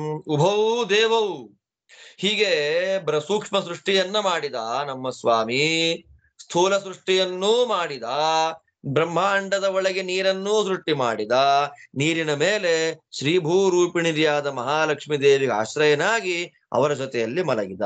ಇಂತಹ ಭಗವಂತ ಸೂರ್ಯ, ಚಂದ್ರ, ದಿಕ್ಕುಗಳು, ಸ್ವರ್ಗ, ಭೂಮಿ ಮೊದಲಾದ ಎಲ್ಲ ಲೋಕಗಳನ್ನ ಧರಿಸಿದ್ದಾನೆ. ಬ್ರಹ್ಮಾಂಡ ಸೃಷ್ಟಿ ಮಾಡಿದ, ಬ್ರಹ್ಮಾಂಡದ ಒಳಗೆ ತಾನೇ ಬಂದ. ಅಸಾಧಾರಣವಾದ ಗುಣಗಳು. ತತ್ ಸೃಷ್ಟ ತದೇವಾನುಪ್ರಾವಿಶತ್. ಎಲ್ಲ ವೇದ, ಅದಕ್ಕೆ ಹೇಳಿದ್ರಿ, ಯಾರಿಗೆ ವೇದ ಓದಲಿಕ್ಕೆ ಅಧಿಕಾರ ಇದೆ ಅವರು ಆ ವೇದಾರ್ಥವನ್ನ ಮಹಾಭಾರತದ ಮೂಲಕ ತಿಳ್ಕೊಳ್ಬೇಕು. ಯಾರಿಗೆ ವೇದ ಓದಲಿಕ್ಕೆ ಅಧಿಕಾರ ಇಲ್ಲ, ಸ್ತ್ರೀ ಶೂದ್ರ ಬ್ರಹ್ಮ ಬಂಧುಗಳಿಗೆ, ಅವರಿಗೆ ಮಹಾಭಾರತವೇ ವೇದ. ಎಂಥ ಮಾತು ನೋಡ. ತದೇವ ವೇದಸ್ತ್ವನ್ಯೇಷಾಂ. ಮಾತು ಮಾತಿಗೆ ಶ್ರುತಿವಾಕ್ಯದ ಪ್ರಮಾಣ ಇದೆ ಇಲ್ಲಿ. ಎಲ್ಲವನ್ನು ಸೃಷ್ಟಿ ಮಾಡಿದ ಭಗವಂತ ಅದೆಲ್ಲವೂ ನಡಿಬೇಕು, ಓಡಬೇಕು ಅಂತ ತಾನೇ ಅದರ ಒಳಗೆ ಪ್ರವೇಶ ಮಾಡಿದ. ಅಂತಹ ನಾರಾಯಣನ ಸನ್ನಿಧಾನ ವಿಶೇಷದಿಂದಲೇ ಎಲ್ಲ ದಿಕ್ಕುಗಳೂ ಕೆಲಸ ಮಾಡುತ್ತೆ. ನಕ್ಷತ್ರ, ಸೂರ್ಯ, ಚಂದ್ರ, ಅಗ್ನಿಗಳೂ ಕೆಲಸ ಮಾಡ್ತಾರೆ. ಅವನಿಂದ ನದಿಗಳು ಹರಿದು ಬರುತ್ತೆ. ಹರಿಯುವ ನದಿಗಳೆಲ್ಲ ಲಕ್ಷ ಲಕ್ಷ ಯೋಜನ ವಿಸ್ತೃತವಾಗಿರತಕ್ಕ ಸಮುದ್ರದ ಒಳಗೆ ಪ್ರವೇಶ ಮಾಡುತ್ತೆ. ಇಂತಹ ಸರ್ವಸೃಷ್ಟಿಕರ್ತನಾದ ನಮ್ಮ ಸ್ವಾಮಿ, ಅನಂತ ಶಾಸ್ತ್ರ ಪ್ರತಿಪಾದ್ಯನಾದ ಶ್ರೀಮನ್ನಾರಾಯಣನನ್ನ ಜ್ಞಾನಿಗಳು ಹೃದಯದಲ್ಲಿ ದರ್ಶನ ಮಾಡ್ತಾರೆ. ಚಕ್ರೇಣಾವರ್ತ್ಯ ತಿಷ್ಠಂತಂ ಧ್ರುವಸ್ಯಾವ್ಯಯಕರ್ಮಣಃ ಕೇತುಮಂತಂ ವಹಂತ್ಯಶ್ವಾಹ ತಂ ದಿವ್ಯಮಜರಂ ದಿವಿ ಯೋಗಿನಸ್ತಂ ಪ್ರಪಶ್ಯಂತಿ ಭಗವಂತಂ ಸನಾತನಂ. ಚಕ್ರೇಣಾವರ್ತ್ಯ, ಯಾವತ್ತೂ ಕೆಲಸವನ್ನ ಸ್ಟಾಪ್ ಮಾಡದೆ, ಕೆಲಸಕ್ಕೆ ಲೀವ್ ಹಾಕದೆ, ಕೆಲಸವನ್ನ ಮಾಡತಕ್ಕಂಥವರು ಸೋಲಾರ್ ಸಿಸ್ಟಮ್ ಅಲ್ಲಿ ಇರತಕ್ಕ ಎಲ್ಲ ಚಕ್ರದಂತೆ ತಿರುಗ್ತಾ ಇರುತ್ತೆ. ಶಿಂಶುಮಾರ ಚಕ್ರ ಧ್ರುವ ಮಂಡಲದಲ್ಲಿ ಇರುವ ಶಿಂಶುಮಾರ ಚಕ್ರ ಒಂದು ದಿನವೂ ಲೀವ್ ಇಲ್ಲ. ಗ್ರಹ, ನಕ್ಷತ್ರ, ತಾರ, ಸೂರ್ಯ, ಚಂದ್ರ ಮೊದಲಾದ ಎಲ್ಲ ಸೌರಮಂಡಲದ ಸಮಸ್ತ ಜ್ಯೋತಿಶ್ಚಕ್ರದ ಆಧಾರಭೂತನಾದವನು ಧ್ರುವ ಮಂಡಲದಲ್ಲಿರತಕ್ಕ ನಾರಾಯಣ. ಅವನನ್ನ ಸೂರ್ಯ ಪ್ರಧಾನ ಅಲ್ವಾ, ಸೂರ್ಯ ಆತ್ಮ ಅಂತ ಮಂತ್ರ ಹೇಳಬೇಕಾದ್ರೆ ಎಲ್ಲ ಅಂದ್ರೆ ಹೆಸರೇ ಸೋಲಾರ್ ಸಿಸ್ಟಮ್, ಸೌರಮಂಡಲ. ಸೌರಮಂಡಲ ಅಂದ್ರೆ ಸೂರ್ಯನನ್ನ ಪ್ರಧಾನನನ್ನಾಗಿಟ್ಟುಕೊಂಡಿದ್ದು. ಅಂತಹ ಸೂರ್ಯಾಂತರ್ಯಾಮಿಯಾದ ಸವಿತೃನಾಮಕ ನಾರಾಯಣ ಸೂರ್ಯ ರಥದಲ್ಲಿದ್ದು ಅದನ್ನ ನಿಯಮನ ಮಾಡುವ ಕಾಲಚಕ್ರ ಪ್ರವರ್ತಕ, ಕಾಲಪ್ರವರ್ತಕನಾದ ನಾರಾಯಣನನ್ನ 7 ಕುದುರೆಗಳು ಆ ರಥದಲ್ಲಿ ಹೊತ್ಕೊಂಡು ತಿರುಗಾಡ್ತಾ ಇದೆ. 7 ಕುದುರೆಗಳಿಂದ ಕೂಡಿದ ರಥದಲ್ಲಿ ಕೂತು ರಥ ನಿಯಾಮಕನಾಗಿ, ರಥದೇವತಾ ನಿಯಾಮಕನಾಗಿ, ಅರುಣ, ನಾಗಗಳು ಮೊದಲಾದ ಎಲ್ಲ ನಿಯಾಮಕನಾಗಿ, ದ್ವಾದಶಾದಿತ್ಯರ ನಿಯಾಮಕನಾಗಿರುವ ನಮ್ಮ ಸವಿತೃನಾಮಕ ನಾರಾಯಣ ಆ ದೇವತೆಗಳ ಮೂಲಕ ಒಂದೂ ದಿನವೂ ರಜೆ ಹಾಕಿಸದೆ, ಲೀವ್ ಹಾಕಿಸದೆ ಸಮಸ್ತ ಪ್ರಪಂಚದ ನಿರ್ವಾಹವನ್ನ ಮಾಡ್ತಾ ಇದ್ದಾನೆ ಎಂಬುದಾಗಿ ತಿಳಿದ ಜ್ಞಾನಿಗಳು ಇಂತಹ ಗುಣದಿಂದ ಕೂಡಿದ ಭಗವಂತನನ್ನ ತಮ್ಮ ಹೃದಯ ಕಮಲದಲ್ಲಿ ದರ್ಶನ ಮಾಡ್ತಾರೆ. ನ ಸಂದೃಶೇ ತಿಷ್ಠತಿ ರೂಪಮಸ್ಯ ನ ಚಕ್ಷುಷಾ ಪಶ್ಯತಿ ಕಶ್ಚನೈನಂ ಮನೀಷ ಯಾಥೋ ಮನಸಾ ಹೃದಾ ಚ ಯಯೇನಂ ವಿದುರಮೃತಾಸ್ತೆ ಭವಂತಿ ಯೋಗಿನಸ್ತಂ ಪ್ರಪಶ್ಯಂತಿ ಭಗವಂತಂ ಸನಾತನಂ. ಎಂಥ ನ ಸಂದೃಶೇ ತಿಷ್ಠತಿ, ಸ್ಪಷ್ಟ ವೇದ ಮಂತ್ರ. ನ ಸಂದೃಶೇ ತಿಷ್ಠತಿ ರೂಪಮಸ್ಯ ನ ಚಕ್ಷುಷಾ ಪಶ್ಯತಿ ಕಶ್ಚನೈನಂ ಹೃದಾ ಮನೀಷಾ ಮನಸಾ ವಿಕ್ಲುಪ್ತೋ ಯಯೇ ತದ್ವಿದುರಮೃತಾಸ್ತೆ ಭವಂತಿ ಅನ್ನುವಂಥದ್ದು ವೇದವಾಕ್ಯ. ಅದರದ್ಯಥಾವತ್ ಅನುವಾದ. ಪೂರ್ಣವಾಗಿ ದೇವರನ್ನು ತಿಳ್ಕೊಳ್ಳಿಕ್ಕಾಗೋದಿಲ್ಲ. ನಸಂದೃಶೇ ತಿಷ್ಠತಿ ರೂಪಂ, ದೇವರ ರೂಪವನ್ನ 100% ತಿಳ್ಕೊಳ್ತೀನಿ ಅಂದ್ರೆ ಆಗೋದಿಲ್ಲ. ಕಣ್ಣಿಂದ ನೋಡ್ತೀನಿ, ಇಂದ್ರಿಯಗಳಿಂದ ನೋಡ್ತೀನಿ ಅಂತಂದ್ರೆ ಇಲ್ಲ ರೀ, ಅನುಮಾನ ಮಾಡ್ಲಿಕ್ಕೆ ಆಗೋದಿಲ್ಲ. ಪೂರ್ಣವಾಗಿ ಅವನನ್ನ ತಲೆ ಇಟ್ಕೊಳ್ಲಿಕ್ಕೆ ಆಗೋದಿಲ್ಲ, ಪ್ರತ್ಯಕ್ಷ ದರ್ಶನ ಮಾಡ್ಲಿಕ್ಕೆ ಆಗೋದಿಲ್ಲ. ಮತ್ತೆ ಅವನ್ ದರ್ಶನ ಮಾಡೋದು ಹೆಂಗೆ? ನಾವು ಆ ಸ್ವಾಮಿನ ನೋಡ್ಬೇಕು ಅಂದ್ರೆ ಹೇಗ್ ನೋಡೋದು? ಮನೀಷಾಯ, ಎಂಥ ಮಾತು ಮನೀಷಯ, ಶಾಸ್ತ್ರೋತ್ಥ ಬುದ್ಧಿಯ, ಗುರು ಮೂಲಕ ಎಂಥ ಗುರು? ಚೆನ್ನಾಗಿ ಶಾಸ್ತ್ರಾಧ್ಯಯನ ಮಾಡಿದ ಗುರುಗಳ ಮೂಲಕ ಪಾಠವನ್ನ ಕೇಳಿ, ಆ ಪಾಠವನ್ನ ಮನನ ಮಾಡಿ, ಅದರಿಂದ ಬಂದಂತಹ ಬುದ್ಧಿಗೆ ಭಗವಂತನನ್ನ ಭಕ್ತಿ ಮಾಡಬೇಕು ಅನ್ನೋ ಆಸೆ ಬರುತ್ತೆ. ಅದೇ ಕನಿಷ್ಠವಾಗಿ ಭಗವಂತನನ್ನ ಭಕ್ತಿ ಮಾಡೋದು ಮನಸ್ಸಿನಿಂದ. ಮನಸ್ಸಿನಲ್ಲಿ ಭಗವಂತನನ್ನ ಭಕ್ತಿ ಮಾಡ್ತಾ ಮಾಡ್ತಾ ಮಾಡ್ತಾ ಮಾಡ್ತಾ ಹೃದಯ ನಮ್ಮ ಮೇಲಿನ ಸ್ನೇಹದಿಂದ, ಅಯ್ಯೋ ಗುರುಗಳ ಹತ್ರ ಪಾಠ ಕೇಳ್ದ ಜೀವ ಮನನ ಮಾಡಿತು, ನನ್ನ ನಿರಂತರವಾಗಿ ಧ್ಯಾನ ಮಾಡಿತು, ಆದ್ದರಿಂದ ನಾನು ಆ ಜೀವಕ್ಕೆ ದರ್ಶನ ಕೊಟ್ಟು ಅನುಗ್ರಹ ಮಾಡ್ತೇನೆ ಅಂತ ಸಂಕಲ್ಪ ಮಾಡಿಕೊಂಡ ಭಗವಂತ ನಮ್ಮ ನಮ್ಮ ಯೋಗ್ಯತಾನುಸಾರವಾಗಿ ತನ್ನ ಸ್ವರೂಪದ ದರ್ಶನವನ್ನ ಮಾಡಿಸ್ತಾನೆ. ಇಂತಹ ಭಗವಂತನನ್ನ ಶಾಸ್ತ್ರಗಳ ಮೂಲಕ ತಿಳಿದ ಜ್ಞಾನಿಗಳು ಪ್ರಪಶ್ಯಂತಿ ಸನಾತನಂ ಭಗವಂತಂ. ಇಂತಹ ಯೋಗಿಗಳು ಸನಾತನನಾದ ಭಗವತ್ ಶಬ್ದವಾಚ್ಯನಾದ ನಮ್ಮ ಸ್ವಾಮಿ ಶ್ರೀಭೂದುರ್ಗಾ ರಮಣನಾದ ನಾರಾಯಣ ದರ್ಶನ ಮಾಡ್ತಾರೆ ಎಂಬುದಾಗಿ ಸನತ್ ಕುಮಾರರು ಧೃತರಾಷ್ಟ್ರನಿಗೆ ಹೇಗೆಲ್ಲ ದೇವರನ್ನ ದರ್ಶನ ಮಾಡ್ತಾರೆ ಜ್ಞಾನಿಗಳು ಒಟ್ಟು 2 ಹೇಳಿದಾಗಾಯ್ತು. ಹೇಗ್ ತಿಳ್ಕೊಂಡ್ರೆ ಹೇಗ್ ದರ್ಶನ ಆಗುತ್ತೆ ಅಂತ, ದೇವ್ರ ಹೆಂಗಿದ್ದಾನೆ ಅಂತ ಒಂದು, ನಾವ್ ಹೆಂಗ್ ತಿಳ್ಕೊಳ್ಬೇಕು ಅಂತ ಒಂದು ಶ್ಲೋಕದಿಂದ 2 ಅರ್ಥಗಳು. ನಾವು ತಿಳ್ಕೊಳ್ಬೇಕಾದ ಹೆಂಗೆ, ಅವನ್ ಹೆಂಗಿದ್ದಾನೆ ಅನ್ನೋದನ್ನ ನಿರೂಪಣೆ ಮಾಡಿ ಅತ್ಯಂತ ಸುಂದರವಾಗಿ ಮನೋಜ್ಞವಾಗಿ ಮನಸ್ಸಿಗೆ ಮುಟ್ಟುವಂತೆ ನಿರೂಪಣೆ ಮಾಡ್ತಾ ಇದ್ದಾರೆ. ಇನ್ನು 7 ಶ್ಲೋಕ ಆಯ್ತು. ಇನ್ನೊಂದು 20 ಶ್ಲೋಕಗಳನ್ನ ಮುಗಿಸಿಬಿಟ್ರೆ ಸಾಧನೆಯ ಮಾರ್ಗದಲ್ಲಿ ನಮಗೆಲ್ಲ ಒಂದು ದೊಡ್ಡ ಹೆಮ್ಮೆ. ಮಹಾಭಾರತದ ಅತ್ಯಂತ ಪ್ರಧಾನವಾದ ಭಾಗ ಅಂತ ಕರೆಯಲ್ಪಡುವ ಸನತ್ ಸುಜಾತೀಯ ಮತ್ತು ವಿದುರನೀತಿ ಎರಡನ್ನೂ ಗುರುವನುಗ್ರಹದಿಂದ ಮುಗಿಸಿದಾಗ ಆಗತ್ತೆ. ಅದಾದ್ಮೇಲೆ ಮುಂದಿರುವಂಥದ್ದು ತುಂಬಾ ದೊಡ್ಡ ಟಾಸ್ಕ್ ಅದು. ಆ ಟಾಸ್ಕಿನ ಮಧ್ಯದಲ್ಲಿ ಕಥೆಗಳು ಜಾಸ್ತಿ ಇದೆ. ನಾವು ಆ ಟಾಸ್ಕ್ ಅನ್ನು ರೀಚ್ ಆಗ್ಬೇಕು ಅಂದ್ರೆ ತುಂಬಾ ಎಲ್ಲರನ್ನು ಕೊಲ್ಲಿಸ್ಬೇಕು. ಆ ಟಾಸ್ಕ್ಗಳ ಮಧ್ಯದಲ್ಲಿ ಇನ್ನೆರಡು ಟಾಸ್ಕ್ ನೆಕ್ಸ್ಟ್ ಕಥೆಗಳ ಮಧ್ಯದಲ್ಲಿ ಬರುವಂತದ್ದು ಭಗವದ್ಗೀತಾ ಒಂದು ಪ್ರಧಾನವಾದದ್ದು. ಆ ಭಗವದ್ಗೀತಾ ಅನ್ನುವ ಟಾಸ್ಕ್ ಅನ್ನ ಅಂದ್ರೆ ತತ್ವಜ್ಞಾನವನ್ನ ಕೊಡುವ ಕೇವಲ ಪ್ರಮೇಯ, ಕಥೆ ಇಲ್ಲದ ಶುದ್ಧ ಪ್ರಮೇಯವನ್ನ ಹೇಳುವ, ಅದನ್ನು ದಾಟಿ ಇನ್ನು ಮುಂದಕ್ಕೆ ಹೋಗ್ತೇವೆ. ಕಥೆಗಳು, ಯುದ್ಧಗಳು, ಹೊಡೆದಾಟ, ಬಡಿದಾಟ, ಕೊಲ್ಲೋದು. ಅದಾದ ನಂತರದಲ್ಲಿ ಕೊನೆಯಲ್ಲಿ ದೊಡ್ಡ ಟಾಸ್ಕ್, 2 ಪರ್ವಗಳೇ ಇದೆ ಅದಕ್ಕೋಸ್ಕರ, ಶಾಂತಿ, ಅನುಶಾಸನ. ಅದನ್ನು ಮುಗಿಸಿಬಿಟ್ವಿ ಅಂತಂದ್ರೆ ಯಮಧರ್ಮರಾಜರ ಮುಂದೆ ನಿಂತು ಧೈರ್ಯವಾಗಿ ಹೇಳಬಹುದು, ನೋಡಪ್ಪ ಮಹಾಭಾರತ ಕೇಳಿದ್ದೇನೆ, ಅದನ್ನ ನೋಡ್ಕೊಂಡು ಏನು ಪಾಪ ಪುಣ್ಯ ನೋಡಿ ಶಿಕ್ಷೆ ಕೊಡು ನೀನು ಅನ್ನುವ ಧೈರ್ಯ, ಮಾತಾಡುವ ಸಾಮರ್ಥ್ಯ, ಯೋಗ್ಯತಾ ಹರಿಗುರುಗಳ ಕೃಪೆಯಿಂದ, ವೇದವ್ಯಾಸ ದೇವರ ಅನುಗ್ರಹದಿಂದ ನಮಗೆ ಬರ್ತಾ ಇದೆ. ಆ ಸಾಮರ್ಥ್ಯವನ್ನ ಭಗವಂತ ಕೊಡ್ಲಿ. ಶುದ್ಧವಾದ, ಅಹಂಕಾರ ರಹಿತವಾದ, ವಿನೀತ ಭಾವನೆಯಿಂದ ಕೂಡಿದ ಶಾಸ್ತ್ರಜ್ಞಾನವನ್ನ ಭಗವಂತ ಕೊಡ್ಲಿ ಅಂತ ಪ್ರಾರ್ಥನೆ ಮಾಡ್ತಾ ಸನತ್ ಸುಜಾತೀಯದ ಈ ದಿವ್ಯೋಪದೇಶದ ಈ ಭಾಗವನ್ನ ಇಲ್ಲಿ ಮುಗಿಸ್ತಾ ಇದ್ದೇನೆ. ಮತ್ತೆ ನಾಳೆ ಸನತ್ ಸುಜಾತೀಯವನ್ನ ಮುಗಿಸಿ ಬಿಡೋಣ, ಅನುವಾದವನ್ನ ಯಥಾಶಕ್ತಿ. ಎಲ್ಲರಿಗೂ ಭಗವಂತ ಒಳ್ಳೇದು ಮಾಡಲಿ. ಶ್ರೀಕೃಷ್ಣ ಅರ್ಪಣಮಸ್ತು.